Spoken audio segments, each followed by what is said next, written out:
as the flash round at the corner, and Brams, he's tempted to go for it and see if they're still around here. Catches them retreating, and Guild definitely have gained the upper hand in this early engagement. Control continues to be super important. Yeah, we see solid the start. Placed there at the very We're now end going of to it. be I would witnessing like to just kind an of almost see complete rotation out from the defensive side as B is left almost completely open. Bram's still going to try and hold on to at least a little bit of control, but with a lot of his utility elsewhere, it'll be very difficult if they do decide to push in this direction. But with the space that's still being garnered elsewhere, the information that is around for Guild with all the utility that they have placed, just watching into mid,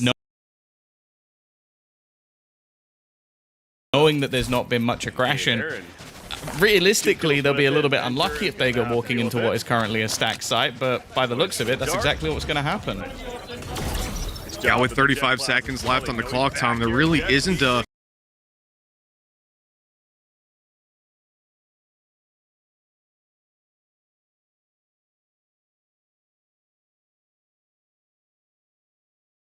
A lot of time to switch things back up on a big map like Breeze, and just look, you've already got Trex making his way in through the halls. Looks like he's got a really good sense of timing on this one. For him, and all this pressure inside of main, that's just behind and catch a kill. No, his aim letting him, and Guild are going to struggle to get anything this out. Yeah, that watch back if you're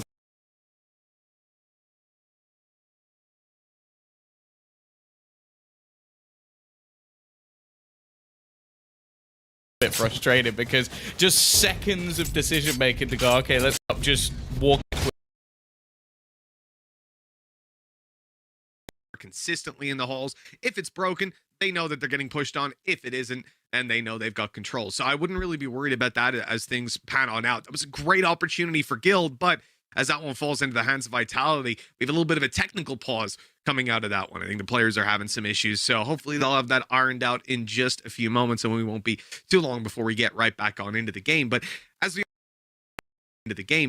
as we always say, Tom, it is better to have these pauses at the start of the game, right, before players really get into the swing of things. It's only a pistol gone, so let's not see when, 10 rounds in. That's where and hopefully it's not anything that has actually affected the game. By the looks of it, we're going right back in. Mouse. So I'm gonna assume that everything is all good. No problems for anybody at this stage, and that's always good news. Like if it's only the pistol round. See that Safe is still sticking around on that duelist. I will be honest, when I saw Trex coming into the fray, I was thinking, oh, okay, he's probably going to go back to his Sentinel. Trex will take the duelist role, and we'll get back to a similar style to what we saw, but maybe with a stronger Jet. Instead, Safe has pretty much just gone straight into the Jet role that he was playing a little bit before, and he looks incredibly good on it. Now, I will say that in terms of the man facing off against him, I think so far out of all the teams they played against, this is the toughest Jet opposition he's had. Yeah, I think I'd be right there with you, and we'll see how those battles will start to evolve. Sander really wants to peek that. He's going to be spotted by the drone.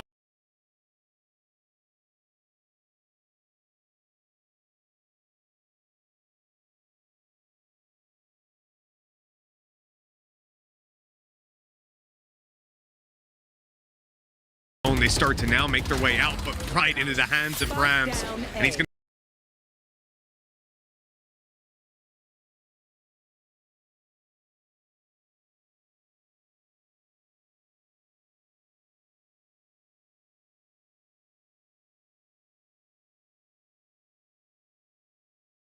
to stop any sort of trading from coming down as the spike falls, as Snakebite lands inside.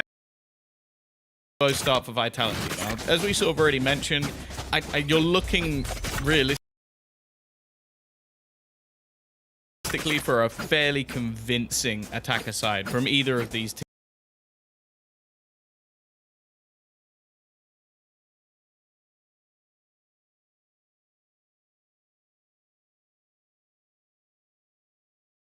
And although this was the pick of Vitality, it's worth noting that this is one of the maps that has been played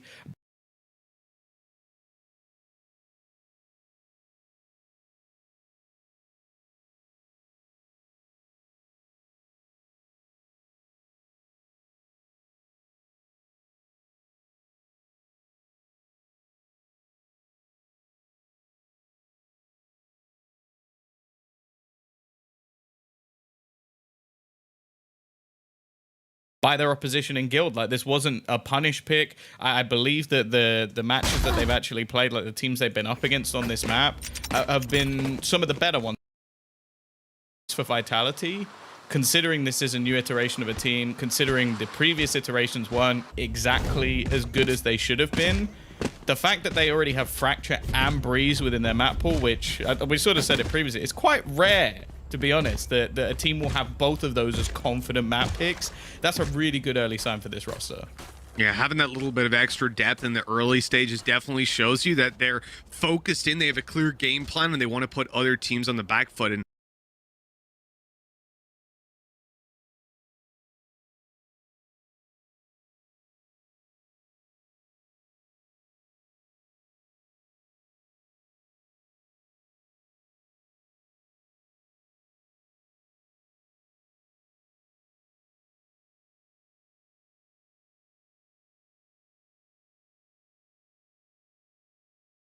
it's great when you come into a veto and you have game. It's not too bad. We're coming into round 3 though. This is definitely where they want to have things ironed out. Of course, you're going to be playing with rifles coming into this one, and I'm a little bit curious, you know, on this attack so far.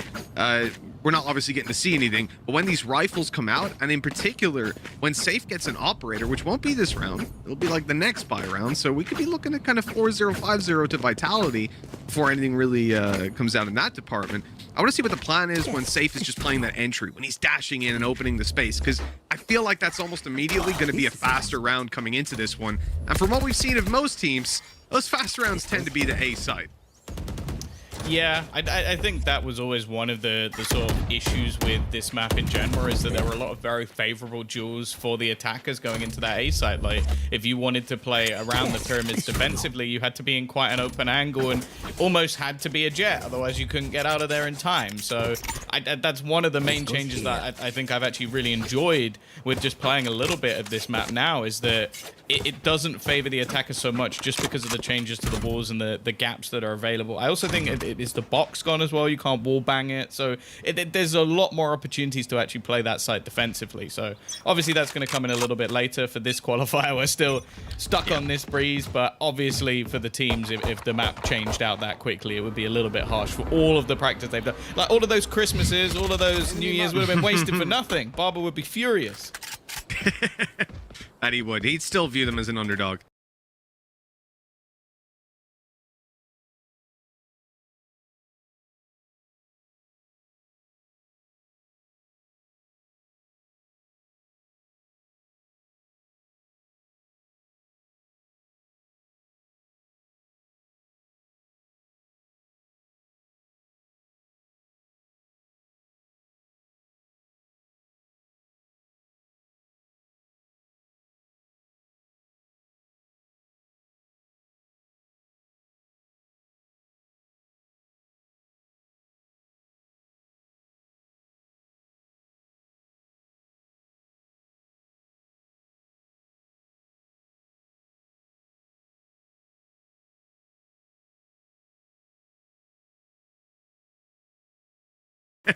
That he would. He'd still view them as an underdog. I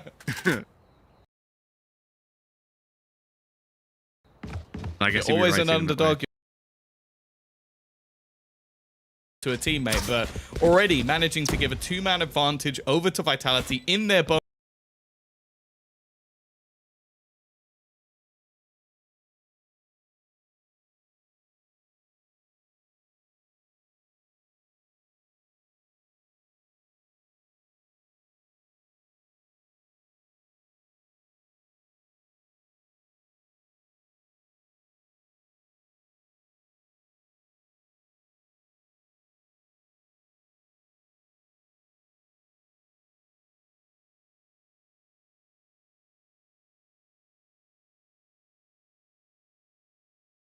bonus. Guild need to fight back.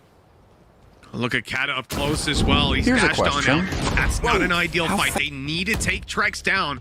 He's got prime real estate to deny any sort of diffuse going down, in this round is now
So when you look at Sender's spot, then it was fine. But now that it's being punished so early into the game, in a bye round, you start to get a little bit worried. That's an adjustment that has to be made coming into the next. And then that's something for Guild to play off of. They know now that the B hold's going to be weaker. Coming into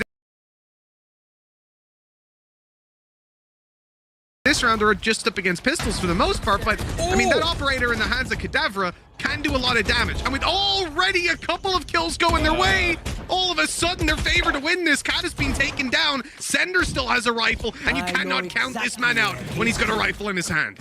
Yeah, he's been excellent so far, but well, the shot that Vac just hit was truly grotesque. Unfortunately, One enemy remaining. himself much. He's going to be safe already, dropping Sender, and now, well, sorry, Shadow is going to be the one looking to lock in. Finds himself a rifle. Clearly that crosshair can hit headshots, and now he just needs one more, but Safe will be there to clutch it out. Guild have their third onto the board, and well, it may have only been some pistols for Vitality, so that means they're going to come in with a buy, right? Means they should be pretty stacked up. Yeah, when you look at where it was 3 sheriffs, an operator, and a rifle. A strange scenario for them, but it's so nearly worked out. Now able to get the comfortable buy, rifles, utility, full shields on everybody. And the best part about this is there's the solution to their B-hold. Browns has got his ultimate. Like he's going to use it early. That's one of the normal ways to play this, is to basically just ult almost instantly and try and lock it down. Trex, I think he's just been owned there. Like, it was his teammate pushed in initially, and he's just found instead Coldamenter's actually going to be the one to use his ult to lock down the site. The Viper's Pit will give them a free plant and make this retake fairly difficult, especially with no ultimates available for Vitality. They're hoping for a little bit of luck. The shock dart's going to go through and not really find them anything. Luck definitely not on their side to start with. And yeah, Brand's using his orb to defend. Worked well. He managed to get a kill, slow down the push, but ultimately, you know, he wanted to use that ulti then if they did push in for retake or something like that, but that has not worked out, and now they almost have no chance for Vitality getting in through this kind of Viper utility. The players that Guild had to the advantage as well. There was virtually no way for this one to work out. You had to drop Coldamenta, and he's just been hiding.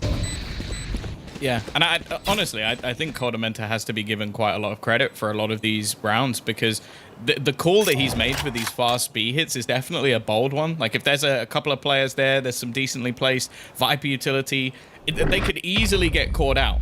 Instead, they managed to find the openers both times, relatively easy, or just get a free plant. And then their after plants have looked stellar. Sure, trading back at a few players here and there, but not really too many issues for, well, what is a map choice of Vitality, one that we're expecting them to perform well. Like, your first choice in a best of 5 is normally one that is going to be your most confident. So the fact that they've come back from a 2-0 deficit, 4-2 up, and again, it's back to pistols and a solo rifle for Vac. Definitely a scrappy buy. For a second, it looked like they were going to invest a little bit more being Vac on just that single Vandal. And even you look at the B side, look, there's going to be some sound hurt. Brahms might pop his ulti, but he's playing with a Sheriff. And then that completely changes my mind. Man's got a Ghost, sure, but you're not going to play inside a Viper's Pit with this. I'll fire back at the Tracers and take you easily. So he's instead going to dance around the site. He completely caught off. They're still managing to trade a lot of these kills, but the problem is, surprise factor for Sender, Hunter's Fury then on the follow-up. Now they've got to take heads-up aim duels against these rifles, and that's where things completely fall apart, especially with Vac going down. Yeah, it's left onto Shadow.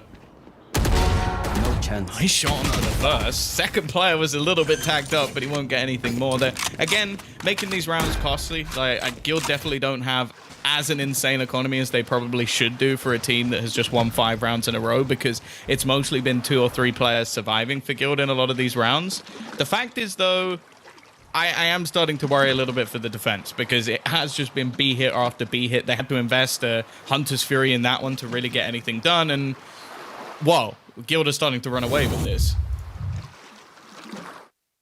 Yeah, it is the attack side, though, right? They're clearly feeling comfortable to start with, and I sort of have to hold on to faith that Vitality will find their footing here on the defense. They still have time to work with. And they still have plenty of ultimates. That's the thing. They haven't used this Viper's Pit, and that can be a huge turning point for them. The problem for me really is that Guild still have a lot of cash. And so if Vitality get this one round by dumping in ultis, they use a Viper's Pit, they use a Blade Storm, although they've got the ops, so they might not need it. But even the Null command, there could be some impactful ultimates that then they won't have coming into the next round. And with Hunter's Fury already used up in the previous when they had the pistols, things start to look pretty grim then. If you're thinking about them stopping Guild at 6-7 rounds, I imagine things could go even further for this attack. It's definitely starting to get scary for the defenders. Is this really a Guild timeout? It's a long time out, isn't it? What is it like? You've just won 5 5-2? rounds in a row, and you're like, you know what? We need a pause. Like, I think we need to breathe. It might just be one of those scenarios though, where they know how dominant this attack side's meant to be, and just the few players they've lost, they're like, okay, let's make sure that we're as dominant as we need to be. And, oh, that's not gone well for Sender. Kader actually dashes into that. He goes to try and fight it. Well, there's a second player just waiting, watching. Must be a little bit bemused as how easy that kill was. Again, this B site, well, it's just a B site retake simulator at the moment. The Seekers have shown that all the remaining players are on the other side of the map as well. So it's already over. We're done with round number 8. Yeah, I think it's pretty much locked in. That spike ticking away. You can clearly see Vitality are attempting a save, but Guild are right on top of them. They are looking to take them down and not let them away with anything. Already Trex is going to be dropped and found trying to hunt them down. They don't know. The shadow is right down below. Doors open. Honestly, this is starting to look good for Vitality, where they're getting a lot of info on these Guild players hunting them down. They could end up dropping some of these attacker rifles. And, you know, I was complimenting Guild's economy, but if they end up dropping, you know, all the rifles on these hunts, it could get a little bit shaky for them. That's it. They're already looking at 6-2, so I suppose they're not too worried. Oh, I guess the thing as well is it would be much, much worse for Vitality if they were to lose all of these guns. Because then, again, they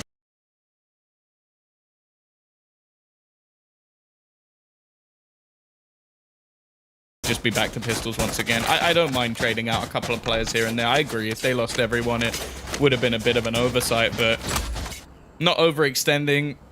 There has to be an adaptation here to this B site, and that's the thing. Then it comes down to mind games, because if you're Coldamenta, you're just starting to think, okay, when do I now change? When do I change what we're doing? And if you're looking at the current positions of all of the Guild players, I'm guessing it's right now. We have seen a change in personnel, at least, over on this B site. Like, Vac has opted to try and take it. He's got himself one of the rifles, so that's probably the reason why. But realistically, it is still just going to be mostly leaning into this A site. At Hunter's Fury, it's already found the first. We might not be a big fan of those super early round Hunter's Furies, but at least there has been a connection for it. Vitality Get out of my way. being on the back foot pretty much every step of the way. And now with Kadavra taking the Blade Storm, but Sanders still on a pistol and 45 health. Not looking any better to start this one off. The B side only has 1 defender, Tom, and I mean, look at this. Sure, Vitality are starting to push up on A. A little bit late. They might be able to catch Coldamenta, but on the B side, it's only Vac to defend, and nobody is anywhere close. He has to hold on, and he's already 24 health. Oh, saves going up above, just trying to hunt him down. There has been a kill on the other side, but it's going to be back to fall. Sure, the knives are gone, but there's still an operator in play. Now, the rest of the team not really able to cross right now. The flash will at least grant them a path, but already the remaining players are rotating through. Now, one has been caught on the flank. I believe that's Kader, and so they know at least that he's coming in from behind, and they need something here from Shadow, but he gets nothing as well. Trex just trading out too, and again, putting this in a really horrible spot. He'll finally get dropped, and the spike hasn't yet gone down, but they've already got the remaining kills anyway. It's another round for Guild. 7-2, man. This is what I was saying. You know, the thought of even stopping Guild at 6 or 7, it was looking unlikely that that would be possible, and it was a best case scenario. Now Vitality still with some of those ultis to play with that we had talked about before, still bringing out that operator on Kadavra, but we're looking at this being pretty much the last chance for a salvageable half. If Vitality lose out on this round, and I'm assuming they'll commit their ultis to it, although I look at Brams, my man's bought a Vandal. He's bought a Vandal.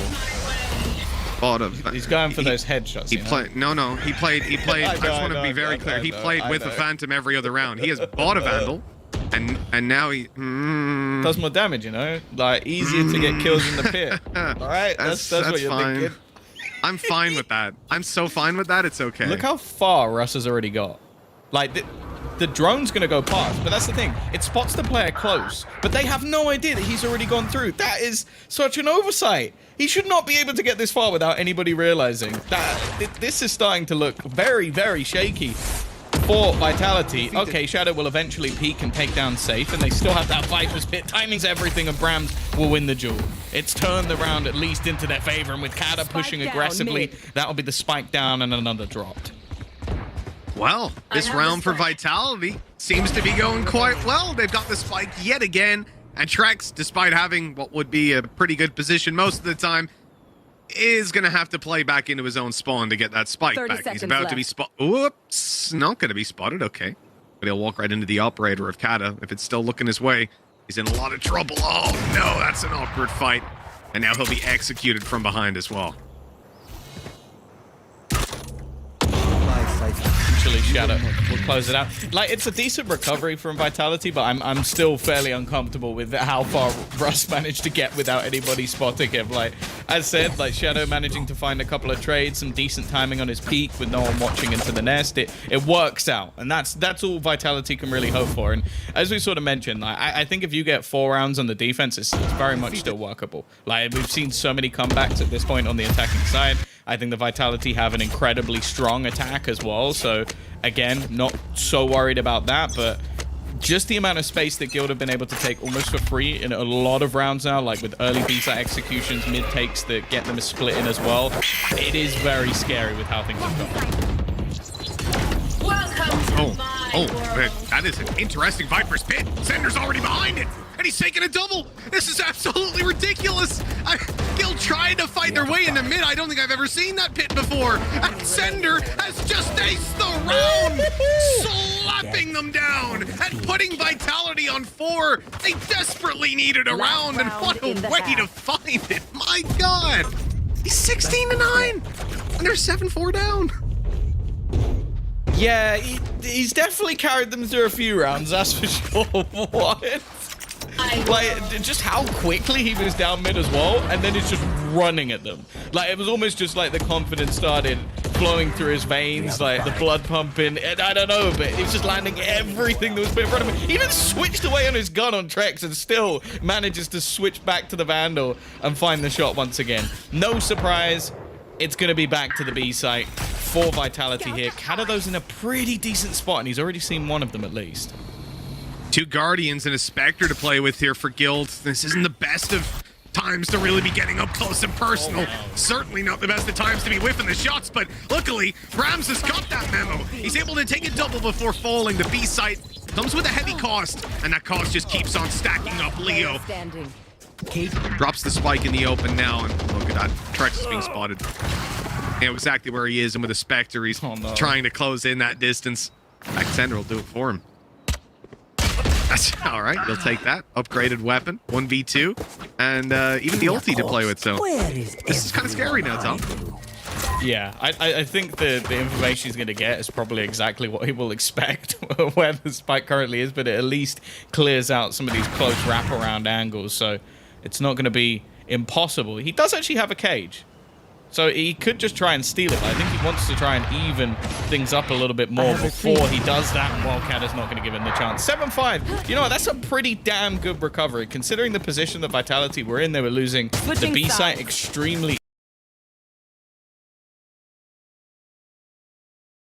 easily. They had the hero play from Sender come out, and then those sort of closer rounds towards the end. And that's a pretty decent half. It still worried me a bit, just the manner in which those 7 rounds were won by Guild. It is strange as well if you look at certainly the previous round and how Vitality sort of won it, but Sender just wrecking them. That's the kind of round that you'd expect from the team that's, 7-3 up, not the one that ended up losing that round.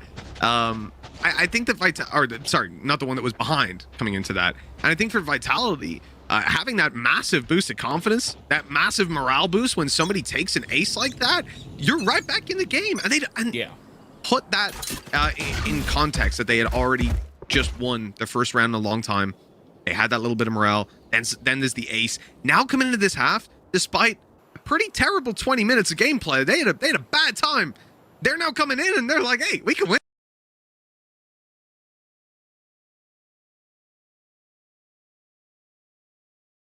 this again. And this pistol could work wonders for that goal. Oh yeah, 5 rounds on the defense. I think most teams would take that going into the map. Like, that's pretty decent. Brams as well. This is ready for safe checks. Okay, just goes up. He's like, all right, I expect you to be there. I know you're going to be waiting. And just gets a free kill. You've seen them. He's going to reveal that, though. Recon giving it away for now. The shock dart on the way, but Safe keeps on delivering. He's already got 3 and leaving Shadow on just 1 health. The shock dart chases him on the way out the doors, and it is 8 for Guild. Found that pistol in flawless fashion as well. Yeah, that was grotesque from Safe. We haven't seen as explosive moments when it comes to that attacking side, because normally he is just the point of entry. That aggressive dash in and just trying to take space for the team, which worked a lot of the time for them, giving other people the opportunity to find the frags. But, well, in this round, it was all him. And that's exactly what Guild needed, because when you have, like, such a streak of rounds, you're in such a dominant position and something like that slips away, it was exactly the same as we were talking about with Sender's Ace. Like, someone takes over, wins you a round, and you're right back in it mentally. Yeah, that's what it is all about. Now the opportunity to continue snowballing those rounds through. You look at Vitality, they've brought out a Marshall, but so have Guild, and the difference being nobody on Vitality has got shields to work with. These players are squishy. They're easy to deal with in most of these fights for most of the weapons that Guild have to play with, but now they've lost one of them as Kata connects a headshot onto Russ. Giving another weapon over to them. A lot of control and a good amount of space now as they go to the B site. A plant can be found nice and easily. They've cleared it entirely. And forgot that mid exists. They've just what's going on? They're just giving up all of these kills to mid, and he's gonna go down as well. Did they think they had like a sage wall there or something? Like, that doesn't make any sense. It's just completely open. Oh god. I'm so confused. I've just seen like 3 players just completely oblivious that the only angle they were vulnerable from was mid. And they just... It's sort of like the other day when like Zesh bent over on cam and he looked back and he's like, no, I'm sure no one will do anything to me here, right? That's basically what just happened to Vitality. Like, no one's going to shoot me from behind, are they? I mean, I've got a theory. I feel like maybe I'm wrong here, but I think Zesh knew exactly what he was doing. That's all I'm saying. He gained loads of followers. I bet he did. There's a right click from Safe, dealing massive damage to Kata, but in the end, he makes it away, evening up the numbers for now. Vitality of the rifles to play with. So those 1-to-1 trades, that's exactly what Guild want. Downside being that it was the Blade Storm, but considering he almost got 2 kills with it, he'll take it. Kata's been tagged low as well, so there are real opportunities. In fact, that's another tag. 2 players on just 24 HP apiece. These Spectres become deadlier by the second, and while the Marshals coming through could kill off any one of these players, so it is starting to get very, very scary. Brams, though, lands a shot onto Trex, and that could be the difference maker. It gives them a little bit of breathing room, a chance to get on the after plant, and while retaking with short-range weapons is never going to be easy, this duel could be everything, though. Shadow is only on 24 HP. He's down. Rifle to be retrieved here. Coldamenta now has a good off angle to cover his teammate as they move up. In fact, that wall is great. It's going to lock them in the backside, allow these players to start taking open fights. Brams does such a good job, though. Saving the round for Vitality. That was really getting dicey, but this man has stepped it up and put 6 on the board. Still, though, Tom, all things considered, not a great round for the attackers. Yeah, they lose a few players along the way. I guess that's sort of like the minimum you want to be taking into that round. Having a few players left, it's not great, but it's at least enough to go building into the next one. But yeah, this is a real chance for Guild to actually break back, and that would be the shame, because for Vitality, they're in a spot now where they can really build into this half if they manage to win this round. If they lose it, their economy's in the bin, and Guild are going to be getting towards 11 rounds. It's a scary thought to start this one out. Vitality's attack Gonna be a little bit of pressure on A, Viper wall there as well, but it's the B site that they look to push on into. Now giving that well and truly away. Trex is trying to make it to the left side. Those players have pushed right past his utility by now. How are they still being caught? Why did they not destroy it? They revealed it. I'm so confused. And Trex is able to just sideswipe and take this round. Oh, that is awful as well, because they suppressed. He got suppressed, so all of his utility disappeared, and then they sort of walked through it, and then just sort of carried on without realizing it was still there. That is as bad as it gets, isn't it? Pretty much is, Tom. I'm not sure about you. My feed is completely frozen. Yes. Okay, cool. If that's what you're about to say. Yeah. I was right there with you. I was like, I hope there's nothing you want me to talk about right now, Tom, because I can't see it. Well, if you couldn't tell, when I was talking, there was also nothing on the screen. So I feel like I played it off. I played it off. No, I'll be honest. Tom. I was panicking. I was pressing all the buttons. I was refreshing everything. Yep. Control Shift okay. R. We learned that one for the best of them. Yeah, that we did. I'm just glad it's not me. That's all I'm saying. I thought I had broken something. I thought I was responsible, but it's all good. I'm seeing on my screen. I don't know if we're on cam yet or not. I haven't even got it open. But hello, people. If we are, hi. Yeah, there was a little bit of a tag issue. Obviously, we're going to be jumping back in. We didn't really miss anything. Guild at 10-6. Players are back on my screen at least, so I'm sure it won't be too long until we're jumping right back on in. But exactly as we saw, right? Trex able to take those fights on B. What happened? Tom, like those trap wires that went down, I'm so confused. First of all, they didn't shoot them. Whatever, it's cool, right? Leave them there, whatever. They then walked into them when they were back online. Sender was blissfully unaware of what was going on around him. Well, that gave the kill, allowed Trex to then take the further angle in, drop the spike. Man, that was a disaster. Well, that's the issue. I like the suppression they used. Like that's the Cypher's worst nightmare. All of his utility goes down in a second. He's the lone defender, but just Trex managing to dodge all of it for so long. I think by that point they were expecting that they would have killed him, and so then you just got all of that utility comes back online, and I feel like it's tunnel vision. Like you're so focused on finding where Trex is and killing him off so that utility goes down that you forget that it was even there in the first place. And well. And it has to be said, slip up, but also masterfully played by Trex, because he knows that, okay, I may have lost everything for the second, but I'm going to get it back in a moment. Yeah, absolutely. I was confused at the opportunity that they left him, but the fact that he still delivered on it is definitely commendable. It was a huge play that propels Guild into the lead. They were already 9-6 up, but as we said, the previous round, one before Trex's big play, Vitality had come up against weaker weapons and had lost most of their players. That now sets them up where coming back into this one, as we can see, they haven't really got anything to work with. 2 rifles, a stinger, and pistols. They're going to have to use their Blade Storm here on Kata, who's already pushed into the B site, and going to look to take that control with the Viper wall they've got down. It looks like it's going to be a pretty clean plant at least, and that will be then a Viper's Pit. Okay, well, Vax's just been wrecked. Like, that's the thing. They set up exactly the same way with the utility from Trex, but Trex was not there. So you could see the players basically looking to try and find out where he is this time, and they still haven't got rid of his cam. The players could just look to try and go for wallbangs. A lot of damage has come in onto Brams. Shadow, though, and Brams are going to come up big. A shorty kill, something you never really want to see, but is still happening with Safe, and he's right in the face of another. Brams is just using a stinger in his Viper's Pit, and it's done a lot of damage. Now it's into that 1 versus 1. Sender facing off against Trex, the time ticking down. He's got that defuse halfway through, but the cage is almost leaving. This is a bit of a ruse from the cam, making it clear that he's not on the spike, and Sender has played this one to perfection. There is not enough time for Trex to do anything, and it's going to be another round on the board for Vitality. 7-10. Not a round that I had them pinned as even close to favorites coming into, but you flip the site like that so much. Once you get in, get your Viper's Pit down, those weaker weapons are essentially rifles. But the surprising thing here was Brams.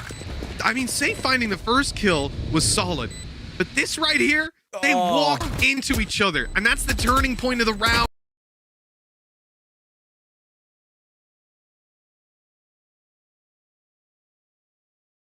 If Brams wins that fight, it is over and done with. But instead, they end up just about edging out the round and putting it at 10-7. Is yours frozen again? Oh, I can see the One of dart them flying is. over. All right, let's just watch the dart then. Oh, never mind. No, bring it back. Bring it back. We the need dart. that. Give us our third person guy. Just fly over the site. It'll work better. There we what? Whoa. All right. We're on the site. And it looks like Vitality are too. They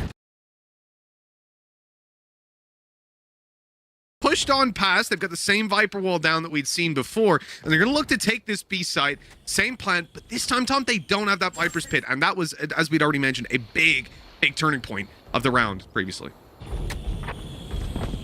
The thing is, though, it's going to come down much more to a full retake. Now, there's only one real weapon weakness, but I'm looking at Guild to try and actually pick some of these players apart. Sender is incredibly well placed, and while there's already Russ out on this retake, and that's the one player that was coming in from behind. Now, every single member of this Guild roster is coming in from the same direction.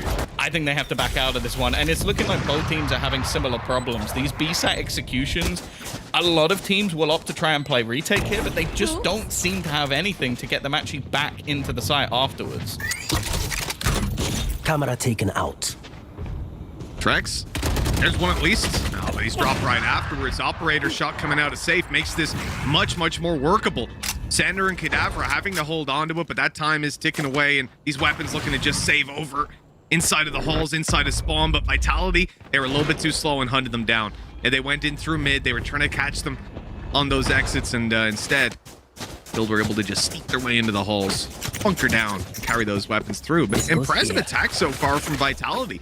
Like, we have to remember, we were almost calling time of death. They were one round essentially away from being done when you're just sitting at this 7-3 scoreline where Guild are looking almost untouchable. And now they're jumping right back into this game. And sure, they gotta, you gotta be realistic even, sorry. And the fact that Guild won the pistol, right? So like, Guild have everything going their way now to start this second half, and yet Vitality are not letting it go. If they didn't lose a round to a Stinger, this realistically could have been over. Like that's the real scenario we're looking at right now. That saved Vitality's economy, and well, now we're going to see the null command thrown in towards this A site, a switch up. The spike's still quite far behind, but they're using this just to try and garner a little bit of extra space. And again, it's looking like Guild are almost set to just play this retake. Now, it looks like a buy because of the weapons that they saved, but bear in mind that Trex and Russ still have some pretty weak weapons. Spike planted. This timer ticks on. You got to take the fight eventually. It's not ideal with, like you were saying, those weaker weapons. Use the flashes. Teammates coming out to cover the angles with that operator. Lock down a lot of the ranged ones. Look for the Spectres up close, but Russ and Safe dealt with immediately. One for Trex, but they need more. They need so much more, and now they're starting to find it. With Kata down, but the timer is really the biggest constraint here. And the Hunter's Fury is going to guarantee that, but hold on. That's going to get the kill. Okay, this should be done. 1v1, already halfway defused, but Shadow's going to swing out. Hold on, actually, it's going to be close. And he sticks it right under his nose. The timing, only just barely rounding the corner in time. 11-8. Oh, man. That was looking like it was going to be locked in. The time was so low, Tom.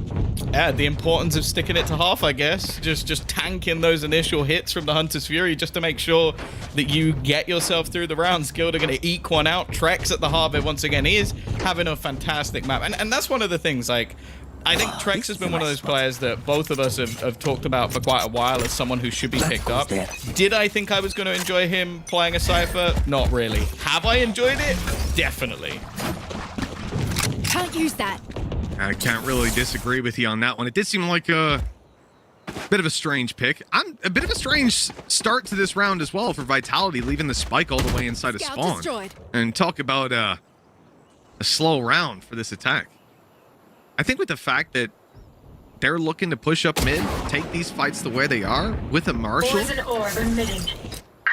I'm not really like, I'm looking at this from Guild's perspective, right? You have the operator, it's looking over mid. They don't need to move.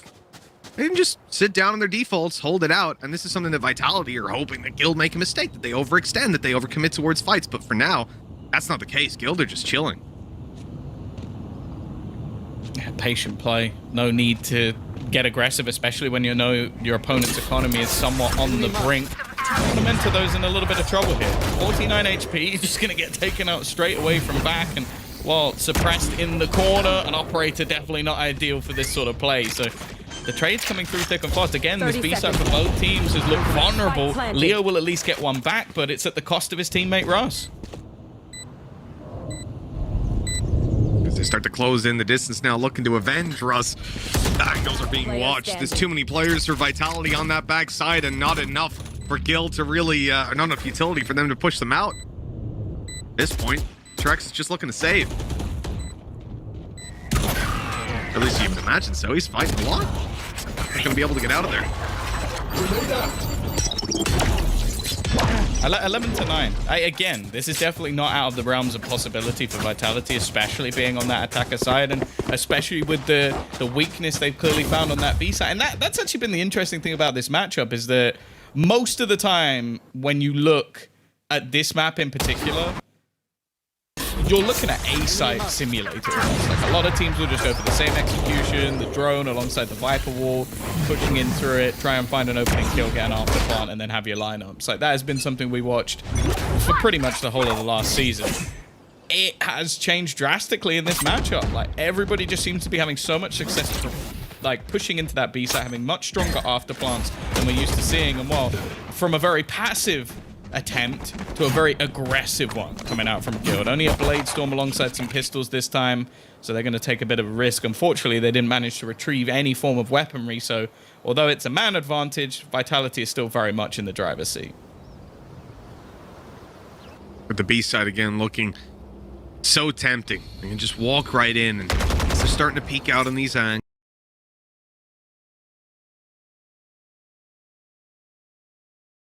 and really experiment with it. Indeed, get very close to destroying that cam.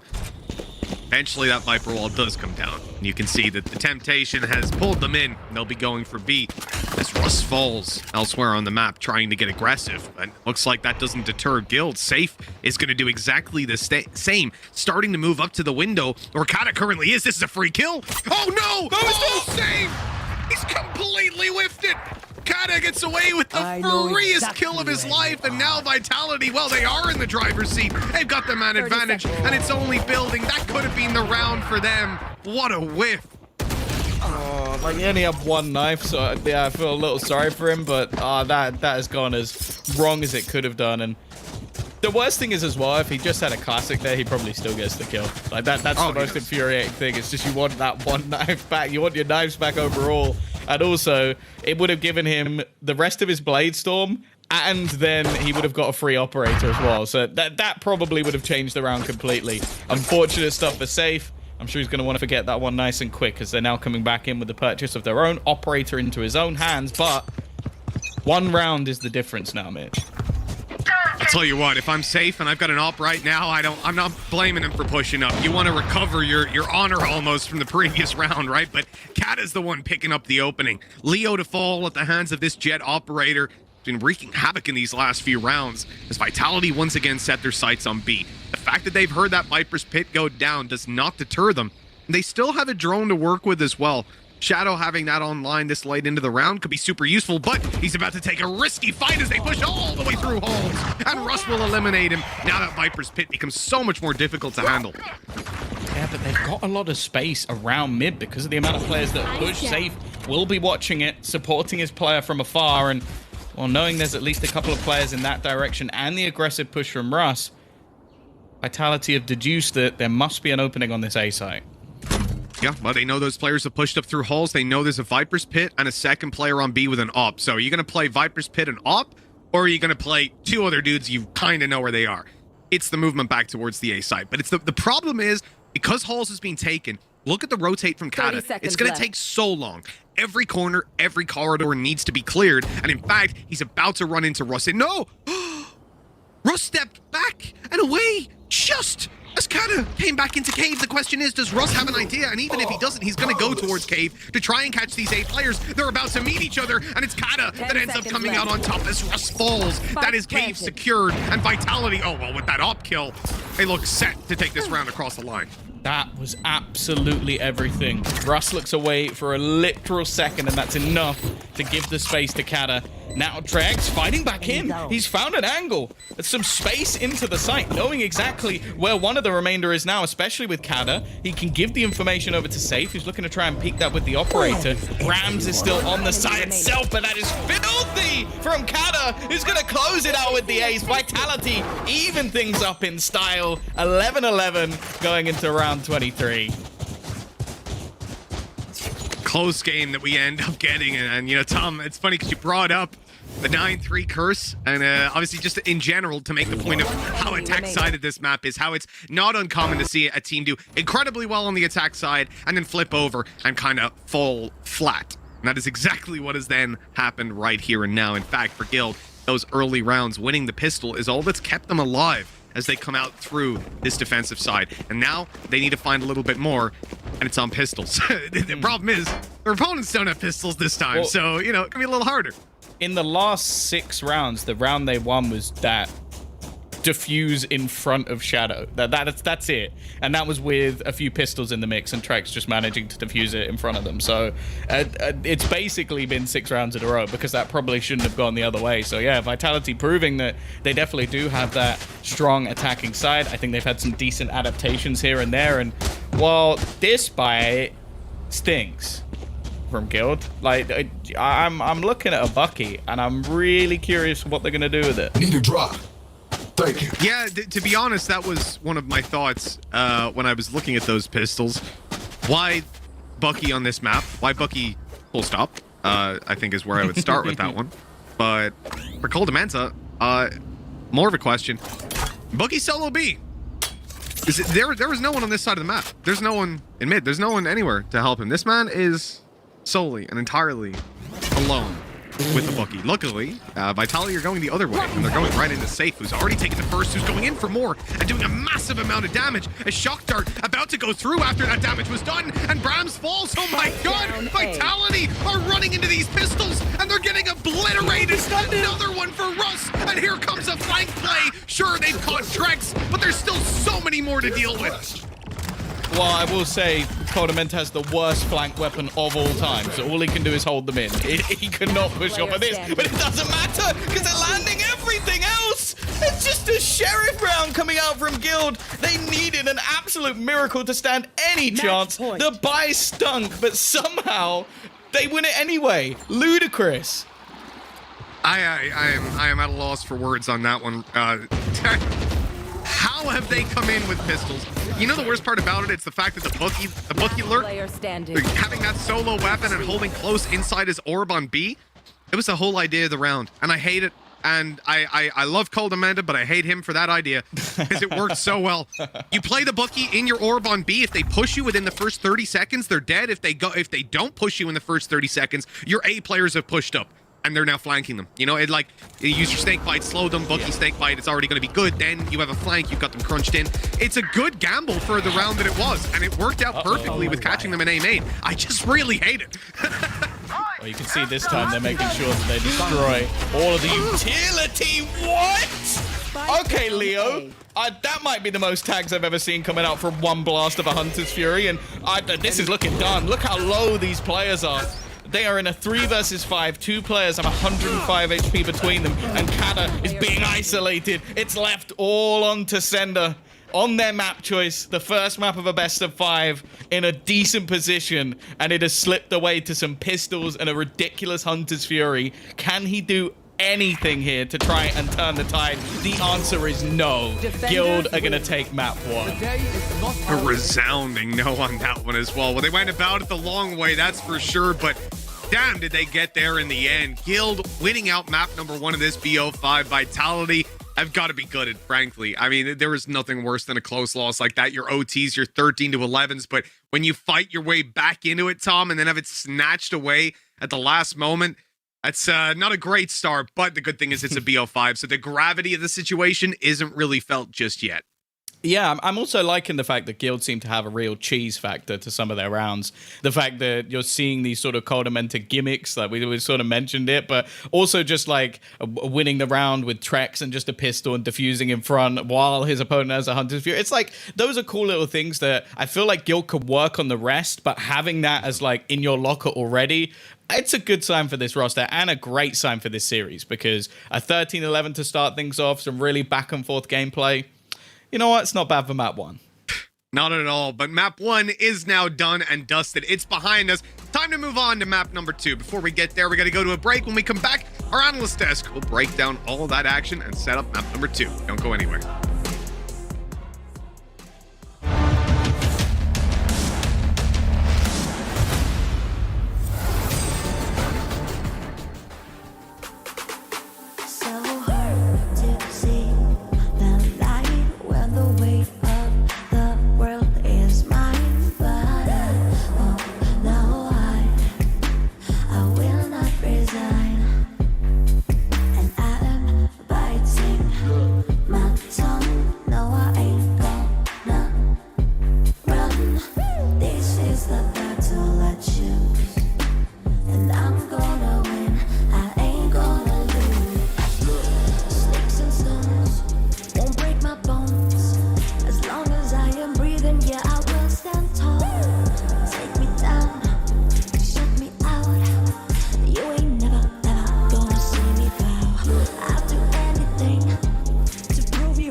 What a great start for Guild as they take map 1 in this best of 5. I'm Yunsu, and I'm back on the desk with Zesh and Orion. Guys, you guys lean towards Guild, both of you. But Zesh, did you expect the game to be this close in the end? I thought it was going to go to overtime. The first half didn't tell us that story at all, but as Ryan and myself said, the first half's going to decide a lot. And well, it did in the end, though in a very close fashion towards the end. The most interesting part for me is really, when we take a look at how Guild attacked, is how much respect they got by Vitality. A lot of B attacks came in, a lot of B main aggressions that worked quite well because they simply got on site. As stupid as it sounds, they simply got on site.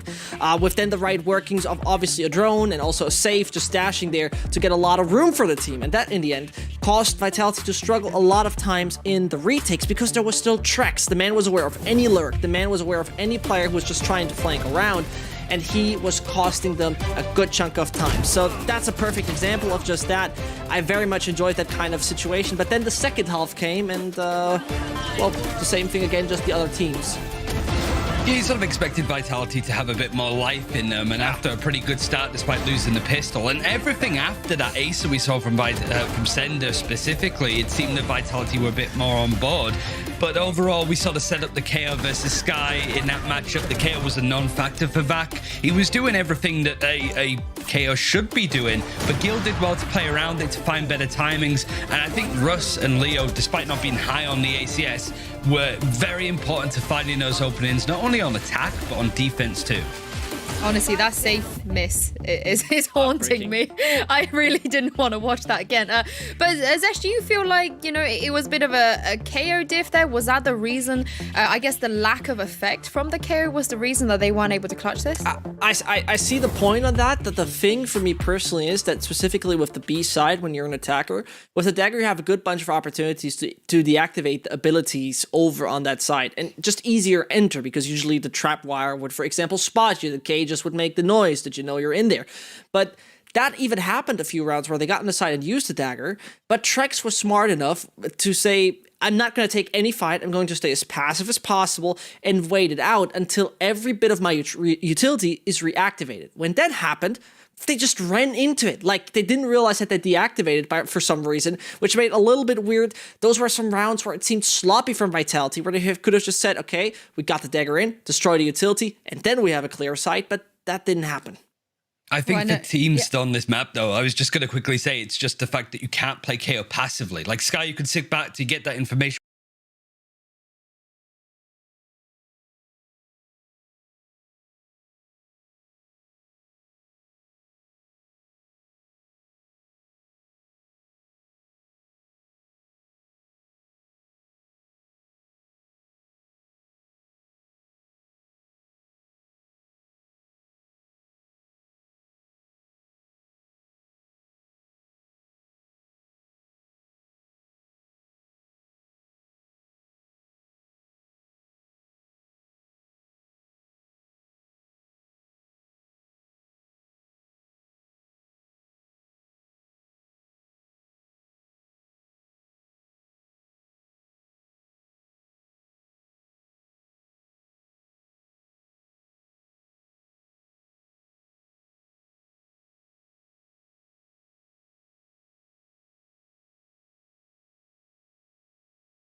Also.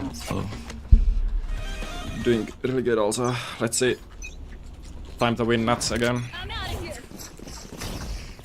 Unfortunately couldn't win them in VCT. Reloading. I'll spike carrier. Copy. Spike down B. Close. One market. Market, two. One more. One more. enemy Two more. Last close. He's close. Just go through spawn. Don't peek through mid. Do Liquid pay for skins? Of course not. Oh, you're faster than me. Kill us.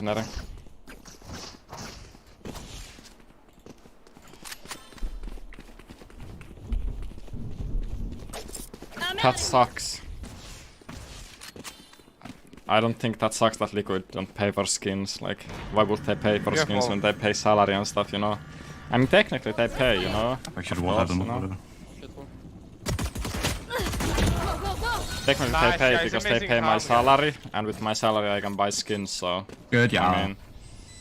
My power does not end. Ask for aid, and you shall receive. Technically they do pay my skins. Placing sentry. Okei, tehdään Paljon B. 191. Ja pituus on kans 191. Do you have Liquid debit card? Yeah, I wish. You better run, so. All the Liquid money in one.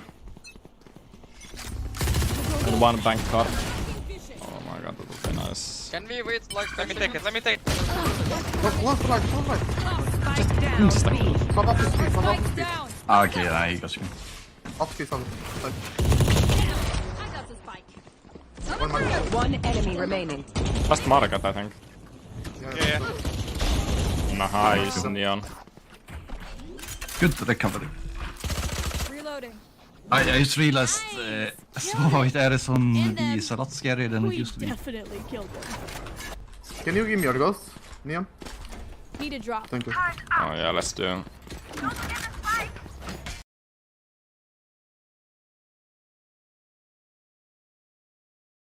That's so funny.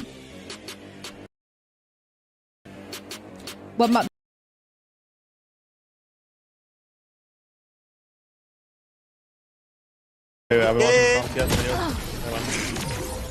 Looking like me out there, Matt.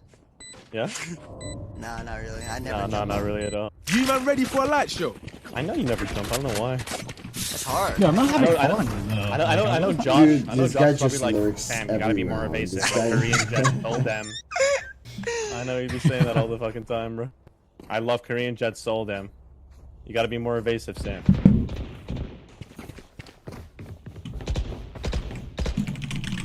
He said shoot back. Let's fly. Let me take a few levels.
a hold of. And if they keep pushing on defense, they might be able to find some luck there too.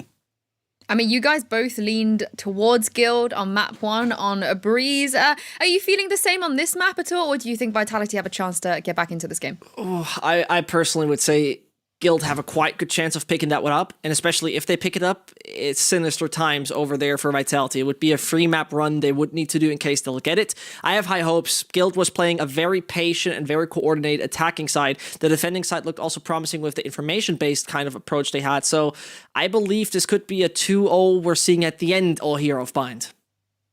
I think for me, I'm looking at Cinder to be the hero a little bit for Vitality. I think that like Viper is such a pivotal agent, and Trex and Cinder on the Cypher was really fun on Breeze, but now that they're moving on to the Viper, it's map control, it's lurking, it's trying to exploit space as much as possible, or hold it on like showers with some toxic screen lineups. I think Cinder, if it is Vitality defending first, I might be wrong on that. It's making sure that you don't let Guild into those spaces and to get those orbs too. Well, thank you very much, you two. It's time for us to jump back into game on Bind with Tom and Mitch.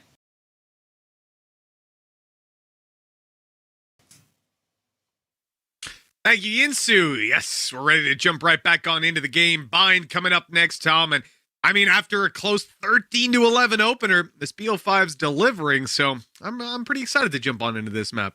Yeah, I think it should be another close one. Like, I think every single game we've casted of Vitality so far has been incredibly close, so I would be surprised if there was anything different. The main worry for me going into this map is the fact that I think the only issue I see with the Vitality squad is their initiators. I think we saw it in the last map. Like, it didn't exactly look great with the KO. In this map, the comp that they're running involves 2.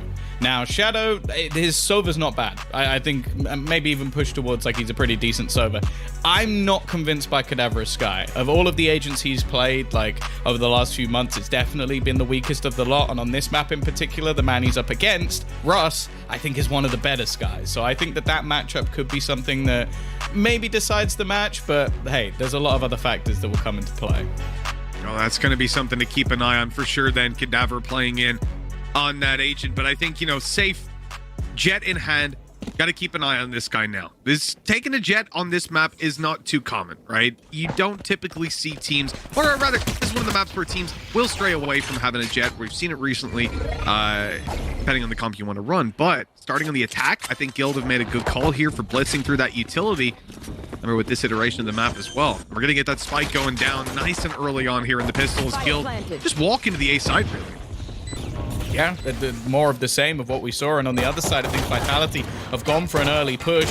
However, though, it is going to be Russ to start things off. Playing in that close angle in the corner.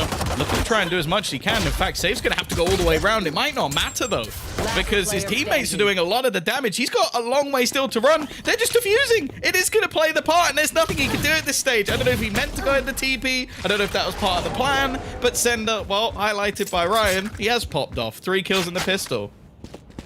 That is a pretty strong start indeed. You know, I was getting a little bit worried there as well, because when you start that nade that came out, after Vitality had pushed up through B, got the flank on A. Obviously, the reason Guild are able to walk on A so free, Vitality push B and play retake on A, giving them all that space and hiding inside of lamps to allow that flank to come through.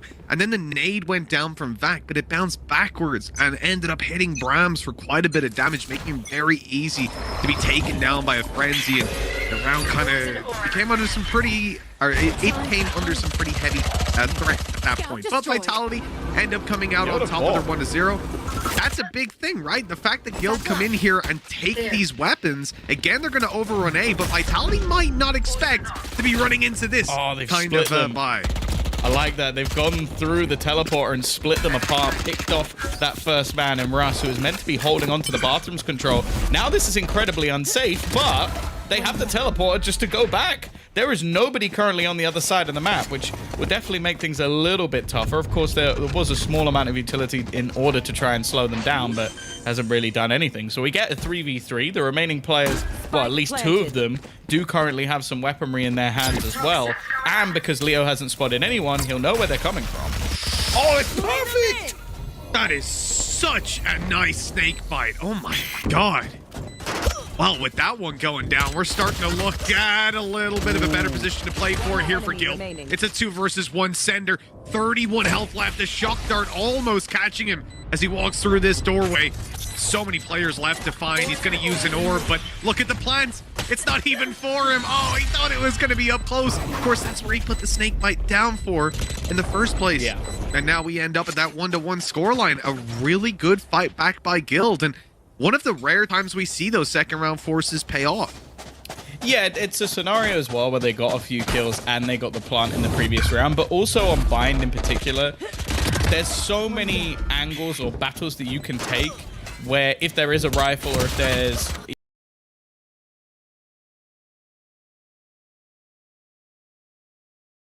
even a bulldog, guardian, whatever you name it, the advantage kind of disappears because of how you set up into the round, and that's exactly what they did. They went for a very fast play. I also don't think that Vitality played it badly. Like the split they had through the teleporter themselves, picking off the first player, is just that they left that B site so open, it gave Guild the opportunity to adapt. Now at the start of this, Vitality have Sender put an orb through to defend inside of Hookah. That's going to help if Guild go towards that side of the map. At the start of the round, they don't. The pressure is clearly applied on the A side. But again, they see a lot of utility, a couple of players. They start to shift things back slowly. Make sure there's no pushes coming up on the B site. They're not getting any contact just yet. And this is where you start to think, they already know their opponents are on an eco. Nobody is pushed up. Stark contrast to the pistol round. Maybe they're just stacked up. Maybe they're... You had yourself a raise just to be able to clear some of those close angles, because a shorty versus a boombot, I'd actually bank on the boombot most times. Unfortunately, in this case, well, there's definitely other benefits to the Jet, and for Safe, he's actually only 1 orb away now from getting his Blade Storm for the next. Considering it will be a buy coming through, that's going to be a pretty big deal. And any extra kills that can come up here, well, that's... This is now looking workable. Shadow getting a kill with a classic. I don't think he's retrieved a weapon just yet, but Cadaver's got one. This is such a risk, man. That flash coming in through mid as well. They can now start the defuse. They've got a position to cover, but Shadow's way out in the open. That is not a favorable fight at all. Halfway defuse. Kata, now they know he's not on it. There's no reason for them to even peek on in. The time is going to do all the work for them. Yeah, he cannot possibly get this. Still good damage in the end. What I will say here,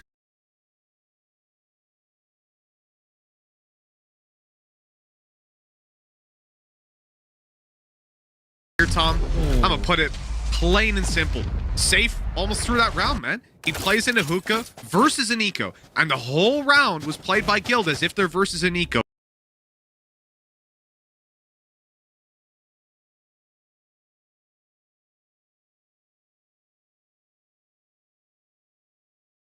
They were acutely aware of what they're up against. There's no doubt in my mind about it. And after finding that pick, when they push up on A, maybe the thought was that, as I had said, they were stacked up at that point, and that was going to be like the whole team pushing A. But that's not how Vitality have played any of these defensive rounds so far.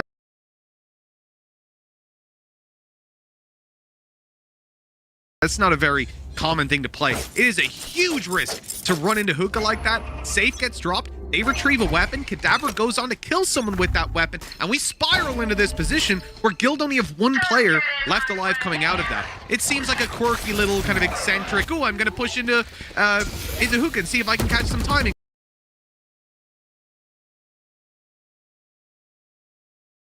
Storm. Sure, there's a risk to it. I'm farming that Blade Storm's definitely a key intention. But right there, the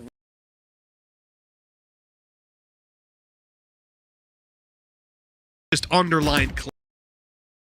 The other thing as well is their economy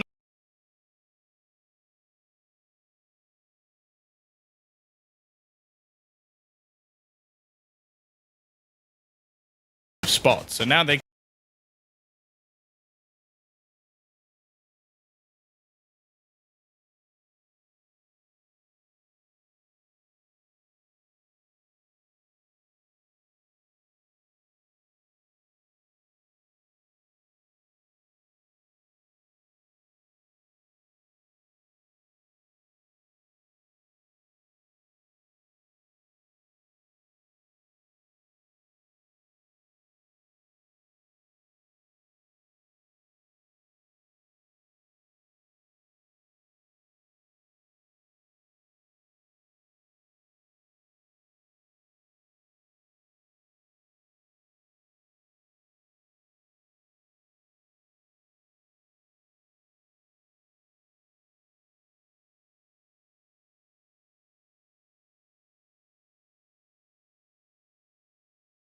place that down and then use that to isolate some angles so that then when they put the Seekers through, they only have to go for the players who realistically can do them any damage. And that's just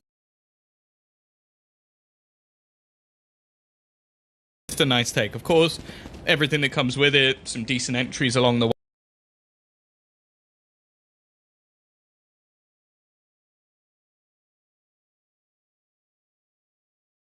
Not losing a single player is also very impressive walking into a 3-man stack, even with Seekers. So, yeah, Guild, after what was a little bit of a shaky round, now come back swinging. And, well, the purchase coming up for Vitality, not going to be fantastic. Mostly pistols, a couple of rifles alongside it. Still something that Guild have to be wary of. And while you can see they've set up early in a default, they've got a lot of utility giving them information as well. This is the kind of buy you want to be cautious of, but not scared of, right? You still want to take space. You still want to fight for those orbs as well. You don't want to let them have that free control, which is why we're seeing Bathroom so heavily skirmished for. Cat is able to at least pick up one. Now, with that, and the fact, look at where the spike is, it had to be Trex to go back and get that, which means that weapon is freely available inside of Bath, and they're about to notice that. They didn't see him go past. Like, the screen was down as well. Now, they'd have the idea when the screen was up that maybe he could have snuck his way through. But he's hearing the footsteps of the rotations because of the drone. The drone's been thrown in on long just to try and bait them out. And now, Shadow just baited the steps. He just tried to run just to try and trick him into peeking. They know he's there, and they might even spot the spike, which is now trying to sneak its way through the site. And he's called for that rotation early, having already spotted safe. So Cat is here to clear this out with him. Recon confirms they've got control over it. And there's the Viper's Pit active. Look who's coming around the side. It's safe to catch Cat off. Why does he go back in for that control through the Viper's sword? I don't know. But it works out, completely catching them off guard. And Shadow is left in a 1v4. Playing back into a Viper's Pit as well, having to get that defuse, and he's got 27 HP. The odds are definitely stacked against him on this one, I think it's fair to say. Even getting out with a rifle will be tough. I think he seems to be thinking about just doing damage. This is a round that I think I could watch back like 15 times and there would just be like a load of different things that we saw, because that was all about mind games. Like, firstly, we saw the sort of drone thrown in on B to try and bait rotations, which it did. Then Shadow used the steps to bait out the peak of the other side. Then moments later, Trex baits the plant and Cadaver goes to try and kill him while he's planting, even though he wasn't anymore. Like, it's just, those are micro plays. Those are tiny little things that both teams are doing within the same round to try and bait the other into making a mistake. And it works out for Guild in the end, with Cadaver being the one to go down. But I feel like there were multiple moments where either team could have won that round just based off their own intelligence. There's going to be a heavy fight right at the start. That recon doesn't catch the players. You're going to have a grab well as they try to spam them on down. What's the decision here for Vitality? Crossing back over is risky, but that smoke is going to disappear eventually. Now they do still have all their stars, and Bram's on the other side of the map, so he can call for this any time. And they'll be just fine. It looks like Vitality really want them to push up so they can put a grav well down, but but Guild is scared of it. They see that star, they know there could be players either side, they don't want to mess with it. Instead, they'll use their drone to fight.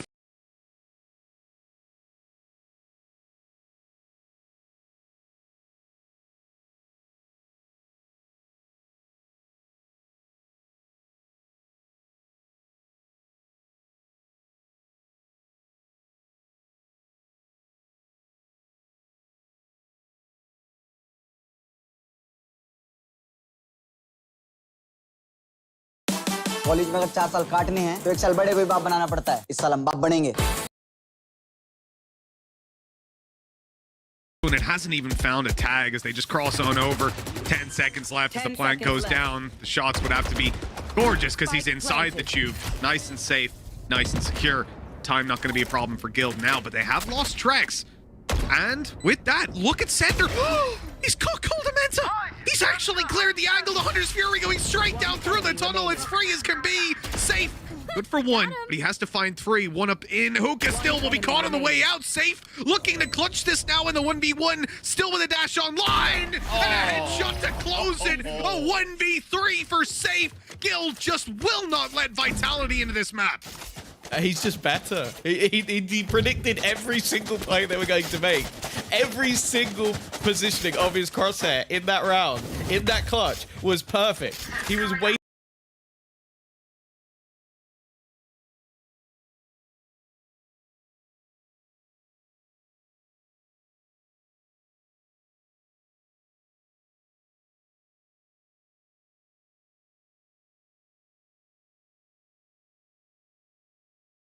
Clutch was perfect. He was waiting for every swing. First player there. He knows the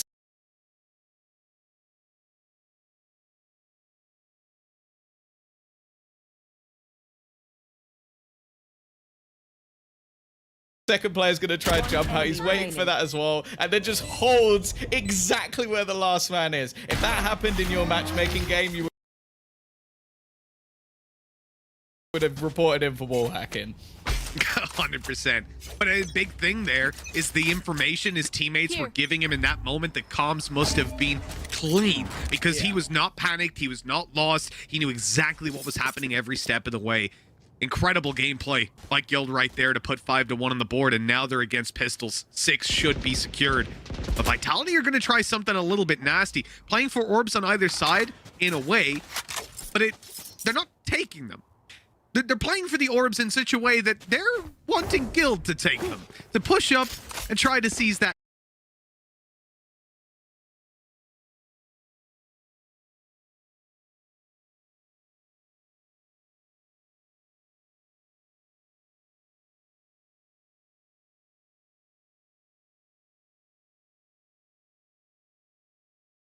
Control, at which point the Pistols can then fight back, and that Cloudburst feels like it was safe trying to check if they were left side, like he was trying to bait them out.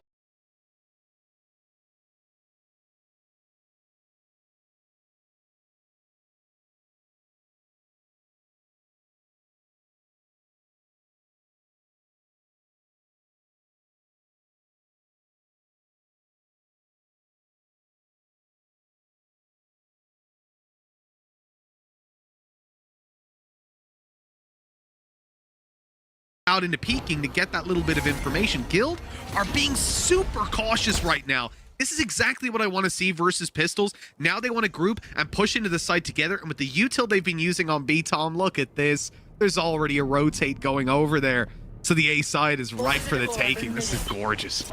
Yeah, the thing is, I feel like Vitality already did this in one of the previous rounds, especially the other side of the map. It does, however, give them a very quick rotation, and while it's going to have to be a turnaround, Russ, again, he's completely trapped, and he gets Canna while he's completely blind. That's gross. Now he's being flanked again, but he's switched his positioning to just hold for this. Oh, that's going to be infuriating. Again, like, they basically made that play to try and isolate a player like Russ, and just a little bit of luck goes a long way. Those are some nice shots, though, from Brams. Like, yeah, I will say there's not really much need to kill him because he doesn't have any guns. He's just got a pistol, but it seems like Guild don't care at this point. Yeah, I think they're past the point of caring for sure. I kind of want to see Brams. Yeah, look, he's baiting them in. He's got a rifle. He's not going to get anything else out of that. I've wanted to see him do pretty much the same, right? Tap that spike and go for the headshots, try to close in the distance. I didn't notice he'd actually managed to retrieve a Phantom along the way. Yeah, so just at the end. And he had some good chance, a good opportunity. That's 6-1, though. This is a good attack from Guild. I'm enjoying a lot of what I'm seeing. Like, I think they've got a lot of good bait plays. I don't think any of the traps that have been set by Vitality have really been catching them off guard, which is a very good sign for an attacking side of this map. And again, I'm sort of waiting to see a response. Now, Vac coming in on the operator, that's likely to lock down a lot of control over onto A. I don't really feel like the A site has been their issue, though. The thing is, it doesn't even feel like sights have been their issue more so. Perhaps he's gone through the smoke and blinded up at the last second. Russ is able to get the kill. I cannot believe what I've just witnessed. That's actually absurd.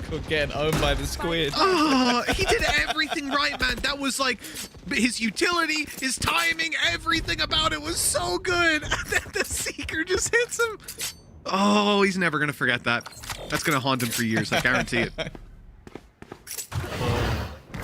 How did you lose that round, Granddad? I lost it to a squid. Oh, man. My heart actually just broke for him. It was such a big play. That would have just completely destroyed them. You take Russ, you've got a player on long to worry about. There were still players on site who could crossfire. Do you want to know the most annoying thing? What's that? If they managed to catch Russ last round when he got, what was it, 3 or 4 kills, he wouldn't have even had the Seekers in the first place. Oh, you're right. It really is, you know, a butterfly flaps his wings across the Atlantic. It's just a tsunami hitting Vitality.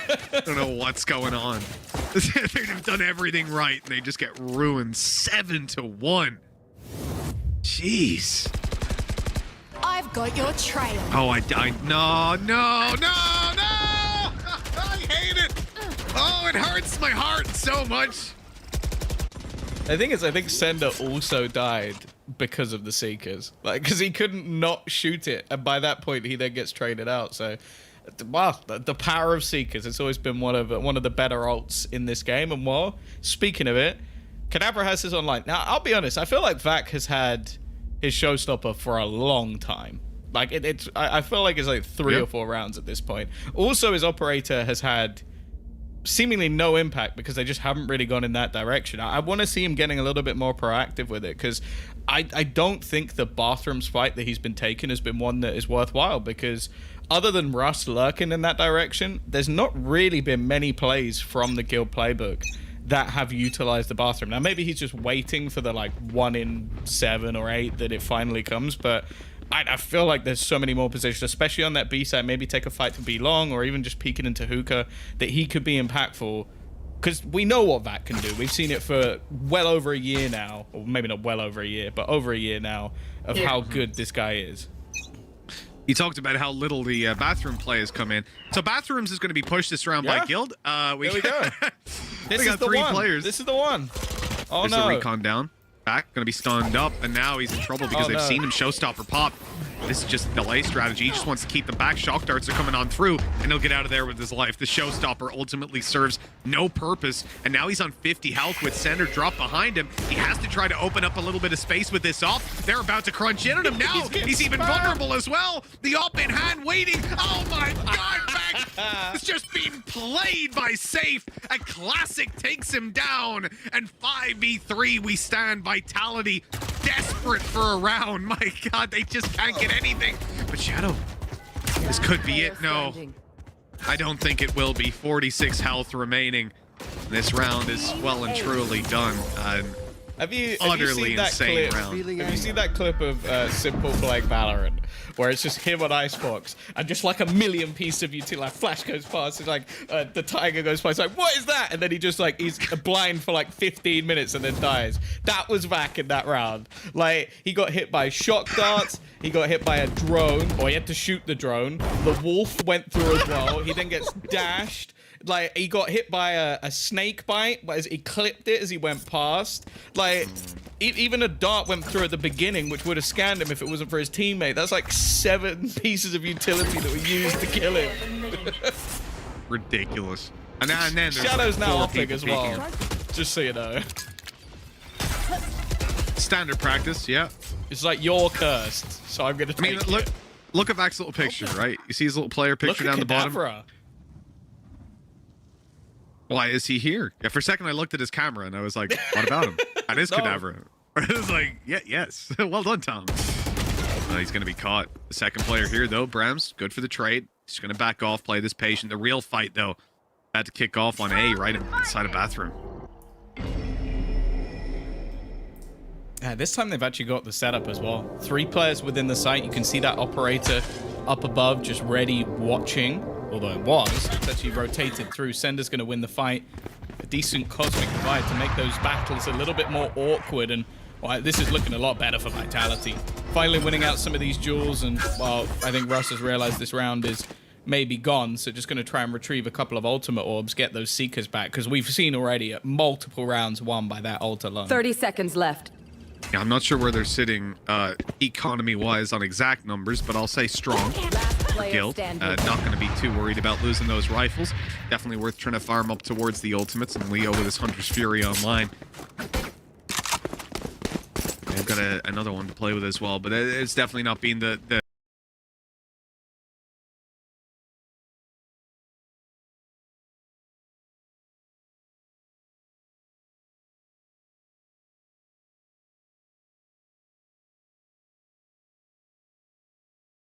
deciding point of any guild rounds. Ultimates haven't necessarily come into it. For Vitality, this is just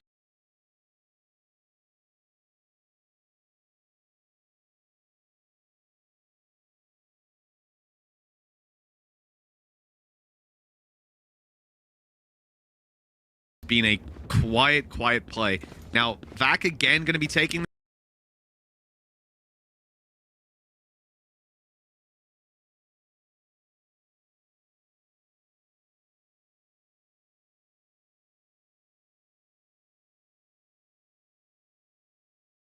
this rifle. I want to see where he takes it. He's having a rough one, and so is Cadavra, and that's the thing that I was talking about. Like, we've seen Russ's ultimate have so much impact throughout this game. We've seen Safe absolutely popping off, and the players that we sort of highlighted, like that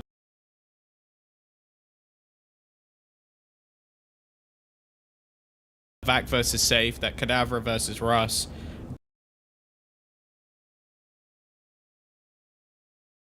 They've only been going in one direction so far. Now, obviously, that's something that can change throughout the map. But 8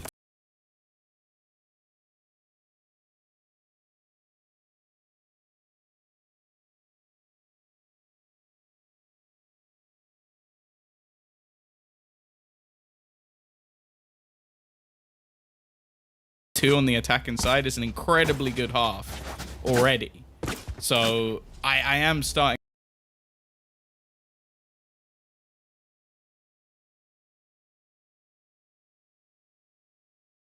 to really worry if Vitality have enough in the tank to turn this around. It's a big demand, that's for sure. And when we talk about Breeze previously and how you can easily see those flips going through, it is very difficult to imagine that Bind is going to be an entirely different game. And especially because, as we mentioned, it's not necessarily the holds themselves. I heard it. He heard it. I just heard it on his POV. I think he just assumed there's no way this guy sticks it. Why would he? The psycho. A cat is actually crazy for sitting down. Look at the angle he stuck it on as well. He was almost expecting him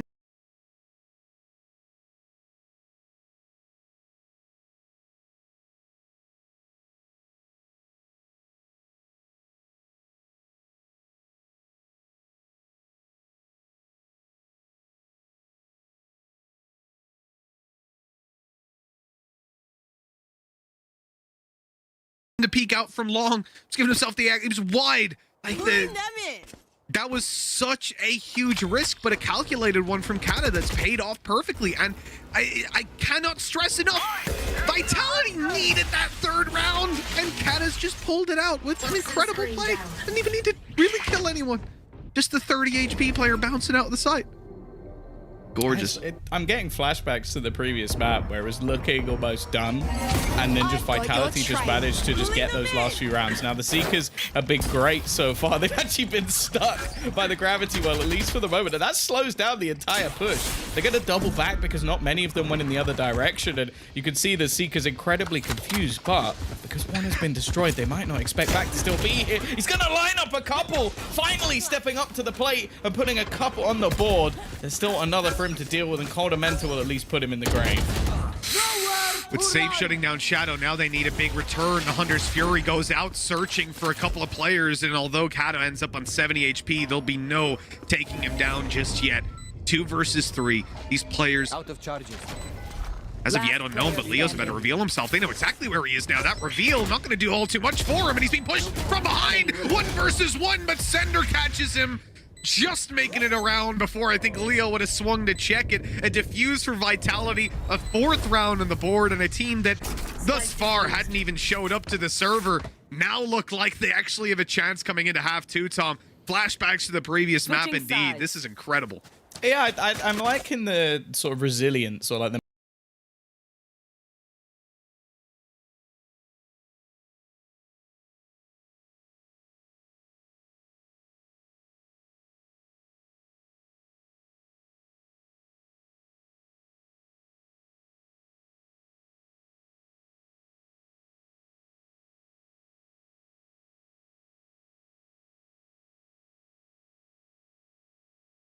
mental fortitude of Vitality that they're going this far down, and then in the last few rounds they're still just able to bring themselves back into things and still have these like more aggressive plays, like take these fights, like have players like almost making these cheeky risks, because that's what they did there, like sending a player through the teleport to get the Seeker away and then having the last one there just remaining. Like that's a big risk in a round like this, but they still had the confidence in Vac, even though he's had a quieter performance so far. So 8-4, it's not a death sentence, but I definitely think we're going to need a pistol for Vitality if they're going to turn this around. I think I'd have to be with you on that. At 8-4 down, it's so difficult to jump your way right back into it. Still, I'm sure someone will point to the fact that they essentially did it on Breeze, right? When Guild won the pistol, but that was Breeze attack side. Yeah. Very, very different reality to what we're facing here. Coming into this, Vitality, you're playing super fast. They've gone up in through Hookah, and they're now looking to push there as 4, but the problem is the one guy who's alone is Brams, and he gets shut down. The site control now completely in the hands of Vitality, though, so it's a trade-off, I suppose. Yeah, they're going to have to go for a bit more of an awkward plant, though, because they can't go for default because they don't have any long control, so they have to try and plant for the spawn, and they don't have that control either, or at least for now. Coldament is still waiting, and he's only going to get one. That's an important clear. The trade out of players is definitely worth it for Vitality. Enemy mark. With low HP on a lot of these guild guys, and now they're stuck on long. This is looking like the pistol that Vitality needed has been secured. Nice and easy to finish off these last remaining players, and there it is. A 5th found, and Vitality may actually be in this map.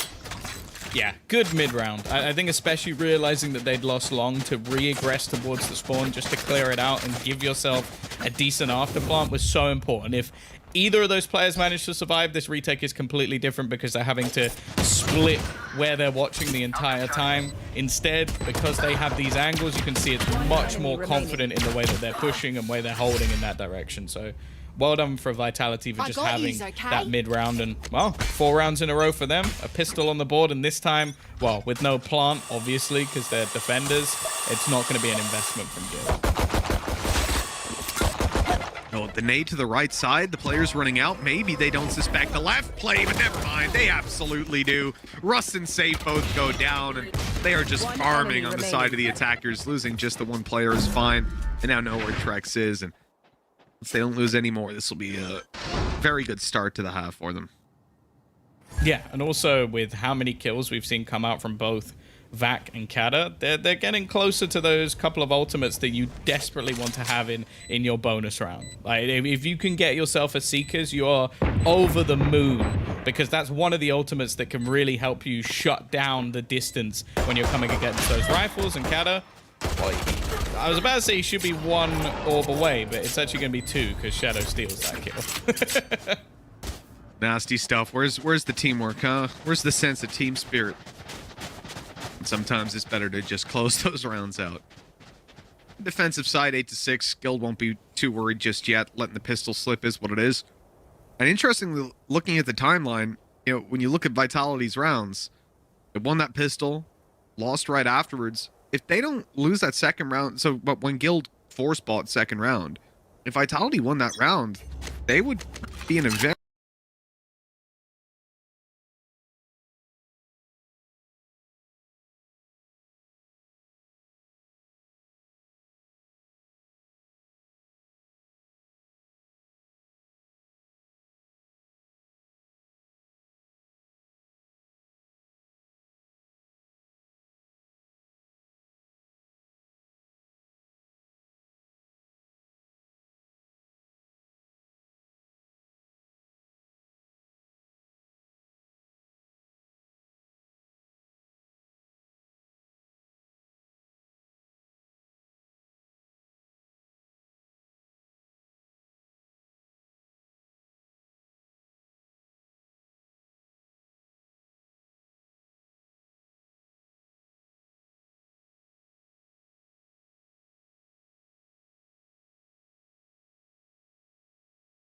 I didn't think they'd have any chance, but now they've got a 2v3.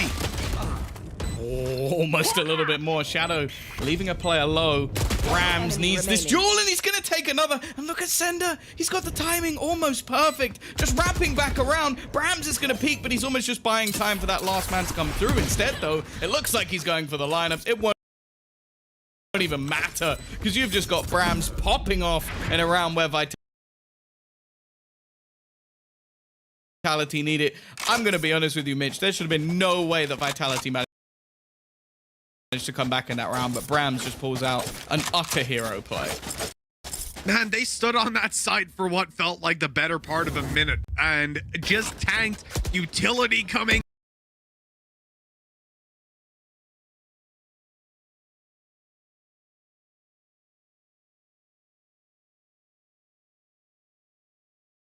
In, lost 2 spike planters with 10 seconds left.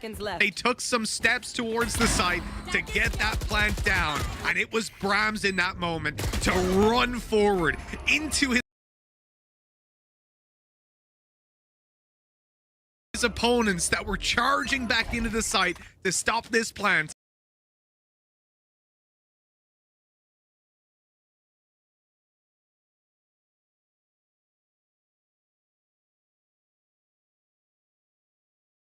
And he takes them down. You rush into searching on Google, then you find a title that sounds credible. You enter the page. Vitality are going to be in an excellent spot financially after that one. And now, well, we have to see something from Guild. No response over the last few rounds. And this is where there's a chance for Vitality to take the lead after what was an 8-1 lead for Guild. Bear that in mind. It's actually mind-boggling. Again, looking at some of the rounds, you know, if I looked at that in the timeline, I'd be like, oh, that looks confusing. And then I watch the rounds, I'm like, oh, I'm even more confused now. Cool. It's Vitality have really fought their way back into some rounds. Consistently fought their way back into rounds, I would say. Blowing my mind in the process. Stopper? It's going to be online. We haven't really seen it utilized too much other than the single round where he gets caught in a corner and just owned by it. So it's just going to be an early setup to try and claim that. And then the rest of the rounds reset. Now you can still see a little bit of a jiggle peek from Russ just trying to spot information. And the Tiger, I believe, will have actually seen one player. Safe, though, has just decimated Vac. And now Trex has killed off Brams on the other side. But Safe attempting to leave his safe spot has been caught. Kata doing a damn good job of buying Vitality an opportunity still, though. They're a man behind as they play on in towards Lamps, hoping to catch a player off guard, but they cannot do so. And now they have to go, presumably attempt at plants where they can be spammed. Gravwell down to discourage them. 30 seconds on the clock. This is all going to be posturing as these players attempt to drag out the utility of their opponents. And more importantly, they want to be peaked right now. They want a defender to swing on in. They'll get the plant in the end, securing it completely, putting up their orbs, but that's when the flank comes through from Russ, and he takes a quick double, leaving Shadow. Do practically nothing in this. I mean, the time definitely against him. They know exactly where he is and where he's moving. As he steps around the corner, Trex quickly deals with him, giving Guild their first round in quite a long time.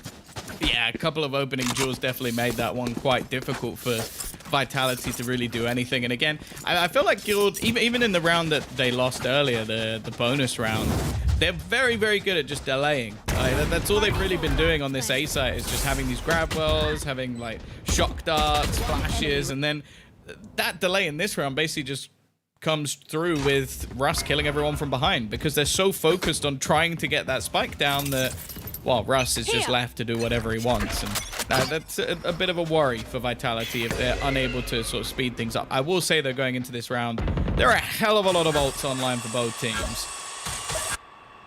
This could definitely be a chaotic round. That is for damn sure. And Vitality are setting their sights on the B side. Safe, wanting to get aggressive. Operator in hand. Oh, the timing on that as well, just as Astra goes into her Cosmic Divide, but Safe still hasn't peeked around the corner, only now rounding it. There it is. Brams goes down, and now we'll move towards the side itself. The Showstopper not even fired off in time. But that Viper's Pit might just secure it for Vitality. A huge advantage. Desperately trying to find a kill here with the Hunter's Fury, but it'll land nothing. Yeah, they do have the Seekers, though. And that's going to be one of the scariest ults you can have while you're in a Viper's Pit. Because if you get hit by it, your position is revealed. Most of the players doing quite well, but Russ straight in there managing to clear one out. Sender has also had to leave his Viper's pit, so if he's there for too long, it will dissipate, although that may end up being an advantage. Shadow catches out Trex as he pushes as well, and it's just trading back and forth. A 3 versus 2 in the favor for now, but Vac, he springs his trap straight out the back. Coldamenta going through with the judge, though, will drop him, and now it's left all on to Sender, and he will be caught as well. The only problem could be the time, but there is plenty of it available for Guild. A lot of ults used. Well done to our observers there for trying to switch between everything. Guild are going to get their 10. Yeah, a truly mad round from the observer perspective, but we got to follow it nicely as Guild hit double digits. A chaotic one, for sure. And I believe Trex did use the Viper's Pit there, right? I think he might have used, yeah, a counter one to theirs, and then because I think we saw it drop in the middle. I thought I did, yeah. We'll see as it comes out just to double check, but yeah, he did. Okay. Still getting the round win now. Makes that much easier pill to swallow. Not having that coming into the next. Up he goes again. Safe now in trouble. He's just gonna get out of there. Only just. He's only he got 42 HP. Oh my god. A little bit of judge on judge. This Coldamenta's gonna wrap back around and kill off Vac. It's not something you say too often, but when you're on bind, it's something we've come to expect. And Safe, even while low on HP, is going to go back for the re-aggression. There are still 3 players within this B site. It's a 3-on-3 as they try an entry. I think they might have spotted Safe, or Russ, sorry, but apparently not, because he's able to just sideswipe for a triple. That drone was destroyed just as it came around. I thought it would have seen him, but he must have been safe by just a pixel for them to let him decimate them like that. 11-8. Now in favor of Guild. Already 1-0 in the series, Tom, and this is where I start to get a little bit worried for Vitality. They put those streak of incredible rounds together. But, you know, if they go down 2-0 in this, it's the previous map was whatever. This one here, Guild are now looking to be back in control of the game. I get very scared. And I think that's why we're seeing a timeout called by Vitality. They know the gravity of both this map, but more importantly, this round. Yeah, I think they've got some decent ults as well, so there can definitely be a plan here. I want to add in, I think, like, we talk about the skies of the world. I think that Shados is always someone that's put in that bracket.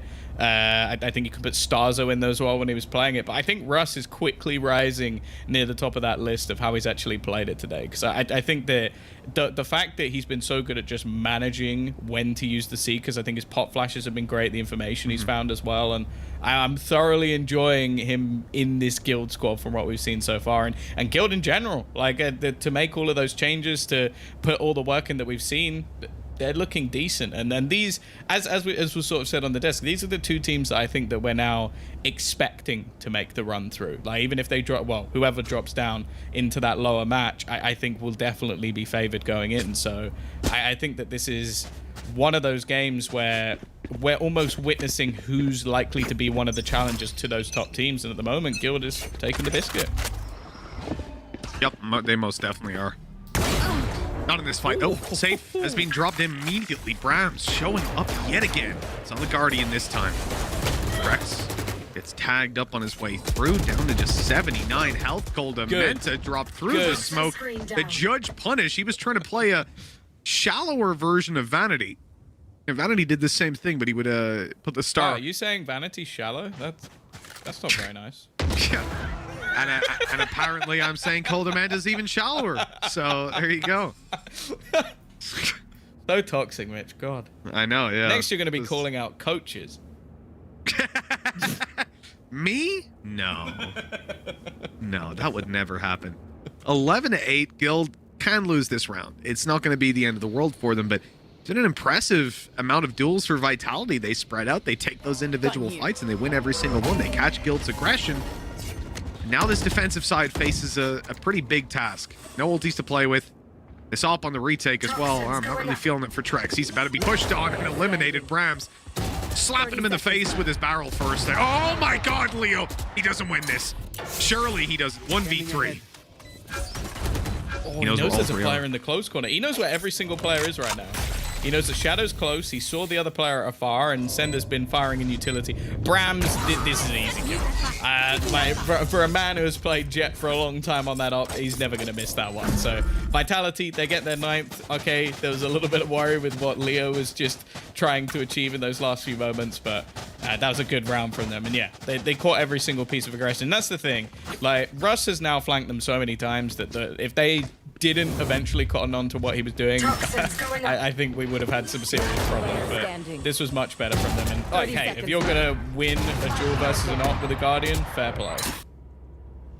Yeah, you can't rely on that every single round, I'm sure, but that's why Brams has now gone for the op, the attack side op on an Astra. I'm interested. Let's see how that one pans out. Safe, going for a little bit of an attack of his own, pushing on down middle and eliminating back, bailing out of there as well. And I like this, you know, Guild find that opening duel. They don't overstay their welcome. They don't look for flashy plays. No, they are out of there. They're going to let you make a mistake now. Vitality have to make the next step.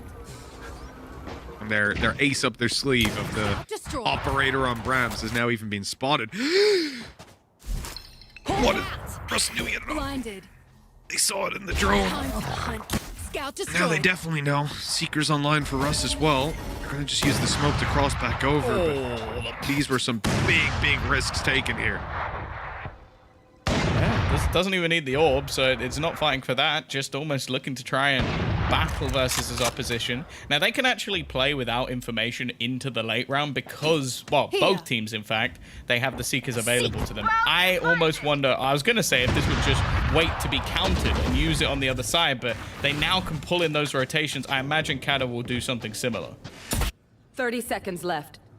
Well, as you heard, 30 seconds are left on the clock, and Vitality have to make a move now. There's almost no time to switch up directions. Cosmic Divide committed, and here's the push. Gravwell slows them. Leo and Safe showing up for a double. Hunter's Fury not doing what it needs to, because with 12 seconds left, Shadow's all alone, and he has no chance of getting out of here with a win at least. Let's see if he can even get out alive, running towards the bathroom. Try and save this operator, but they know what he's got. He gets the orb at the end, which is going to be Hunter's Fury for Leo in the last round. That couldn't have gone any better for Guild. They had the right read, gravity well, timing from Coldamenta. It was just a chef's kiss. It was beautiful. Like, just denied them as they tried to push through, made it impossible for anybody getting into the side. I was expecting there to be Seekers there, if I'm honest. Like, a Seeker combination with the Hunter's Fury, I think there's a way that they win that round. Instead, trying to go through blind, I don't know. I don't think there's any way that this works out. One enemy remains. I mean, not consistently, no. That's the thing. You are very much asking Lady look for a hand, and when she doesn't turn up, you're in a lot of trouble. As we're seeing now, 12-9. Map number 2 of a BO5, but the first 2 looking to go to Guild. 3 attempts to close it out. And then they'll have 3 attempts to close out the series. So that's died from that. 14 HP for Shadow. Like, they can heal him back up to 100, so it's not the end of the world. Same for Brams, but yeah, that was almost a very lucky spray coming out from Trex that could have taken down a couple of players. They are slowly building into what looks like an A-side take. Again, they're still watching to see if Russ is flanking. That's in the back of the heads of Vitality players at this stage. They need someone to entry for them, and it seems they're hoping it's Brams. 50 seconds left. They're going to have to force them pretty quickly. Is this control? I mean, just look at where these guys are. 40 seconds now on the clock. They are still in their spawn, essentially. Vitality really wanted Guild to make a mistake and step out of line here, but now they're realizing you got to put it all on the table here and now. See what you can get done. Now Hunter's Fury blindly deployed, but they knew they were coming through mid. The Gravwell caught back. He's down to 70 HP. Shadow barely holding on 20. That heal not coming through, sadly. With Cadaver now gone and everybody else following, it's left to Brams trying to clutch this out with the off, but he will not get it done either. And 13-9 will close this one out.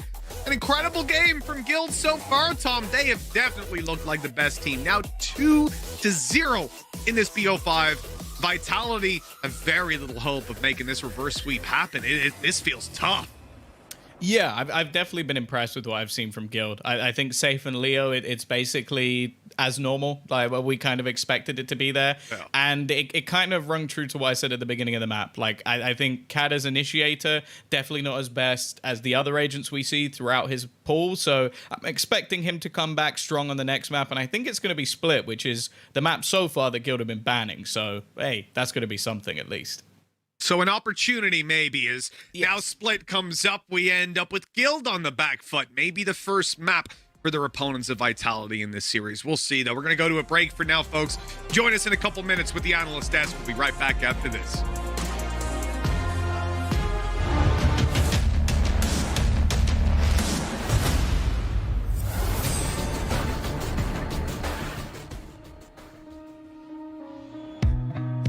Time slows down when it can get no worse.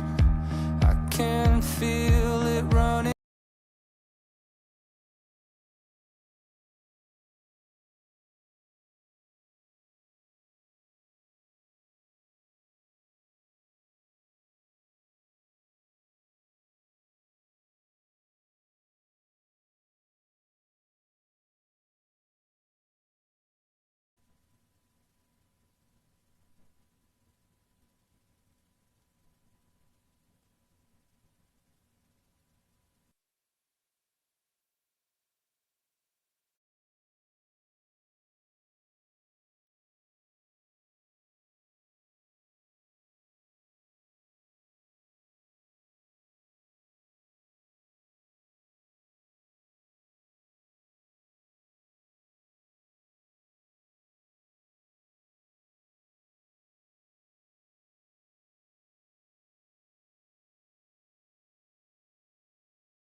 Neon is behind, look at Neon. I'm gonna run. That's not. I'm behind it. What? Minne vittu. Toi vitun panos menee. He's up. Let me take him, let me take him, let me take him. Thank you. You want up? I have. Yeah, thank you. Double? I took it. Yeah, that's fine. Easy enough.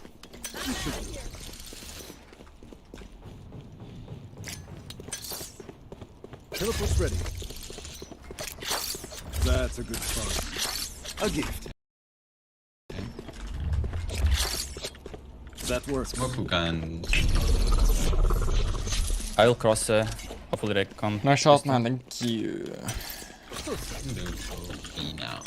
Do you want me to insta-smoke or? No, it's not them, it's not. Okay, good. Bye. I'm taking. I think mid. I'm gonna run. Go. I'll just play rotation then. I'm long. Way 1B. 8 too long. I have Hoga. They end up B, right? One long, yeah. I'm coming back to B. Can you smoke B long? Could be out long. Jet long. Smoked long? Yeah. I have Hoga. But there's, I don't hear anything in B though. I think you should stay at least 2A. Hi! I'm pissed! Okay, it's A. Yeah, A short. Is it? Okay.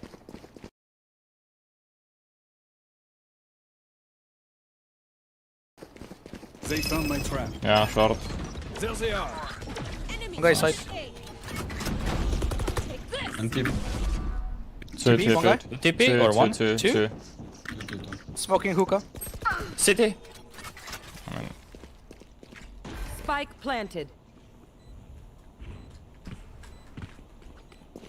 I'm coming hookah late. All set up.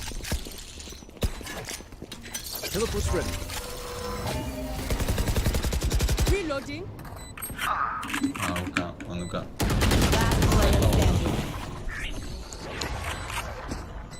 Come on, Gambit Diller.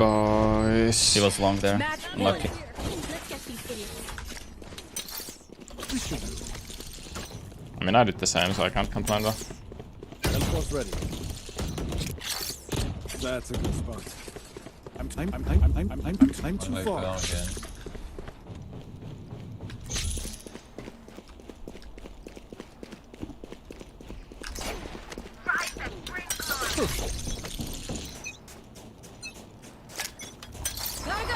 Teleport's ready. Tarsa.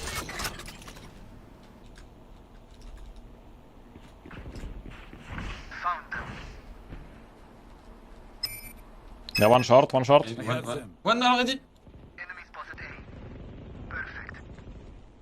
Spike the bag down is here. A. Careful, last one. Peeking a short.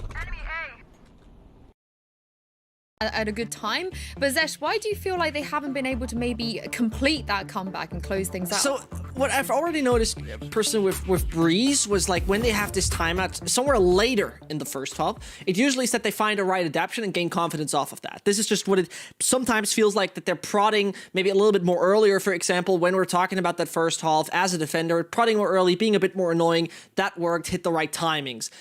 That was good. That was solid. When we're talking about the second half, I felt a bit different about that, but that's a different chapter, of course. Yeah, we'll see if they can be able to come back and correct some of those mistakes on the next match. But first, let's revisit one of the attack side rounds for Guild in the first half. Ryan, I believe you want to break this down for us? Yeah, I think this is just a good example of the sort of experience I was talking about. And a nice ultimate that we saw from Coldamenta twice, doing exactly what it needed to do twice. So this is, again, the fact that Guild have put a lot of pressure into A. You've also got this lurk setup from Trex that has kept two players, including the Viper's pick, glued over on that A site just to check that there's no Viper going their way through lamps. This Cosmic Divide even helps that. You can see that the Raze still has to double check these angles. We see the Sky ult being used a little early from Kada. Not only does it get destroyed, but because it's destroyed the other side of Cosmic Divide, he doesn't have much information. Here's a much better Seekers coming in from Russ. It catches Brams, who has been caught in these sort of close, cheeky spots multiple times by Sky utility. The funny thing is, I think it was round 8, round 9 even, that same ultimate was used, and Kada did the same thing. Used the Seekers preemptively, almost in a panic. It doesn't get that information because it goes a bit too deep, and then we see Guild using that to exploit their way onto a site. Sender and back at this point, they're just getting cozy up in showers, saving these guns. But it's the fact that it's a free player hold on this B site, trying to be a bit closer, being baited out by some great utility from Vac to sneak in onto that A site with the good timing of the Toxic Screen and Poison Cloud, and then also a nice, almost cheeky ultimate coming in from Coldamenta with a Cosmic Divide. It's wonderfully done, really. I mean, they were realizing that they maybe not get too much with that ult itself on their actual take on the B side and faking it. That was the perfect thing. They were playing a lot with the head, with the mind of Vitality, as they were never sure what's up. As you also mentioned there, Trex was a very annoying player to play against when it comes down to his potential lurking, with him holding mid, with him holding a bit of bathrooms, and it wasn't always Vitality getting a hang of that.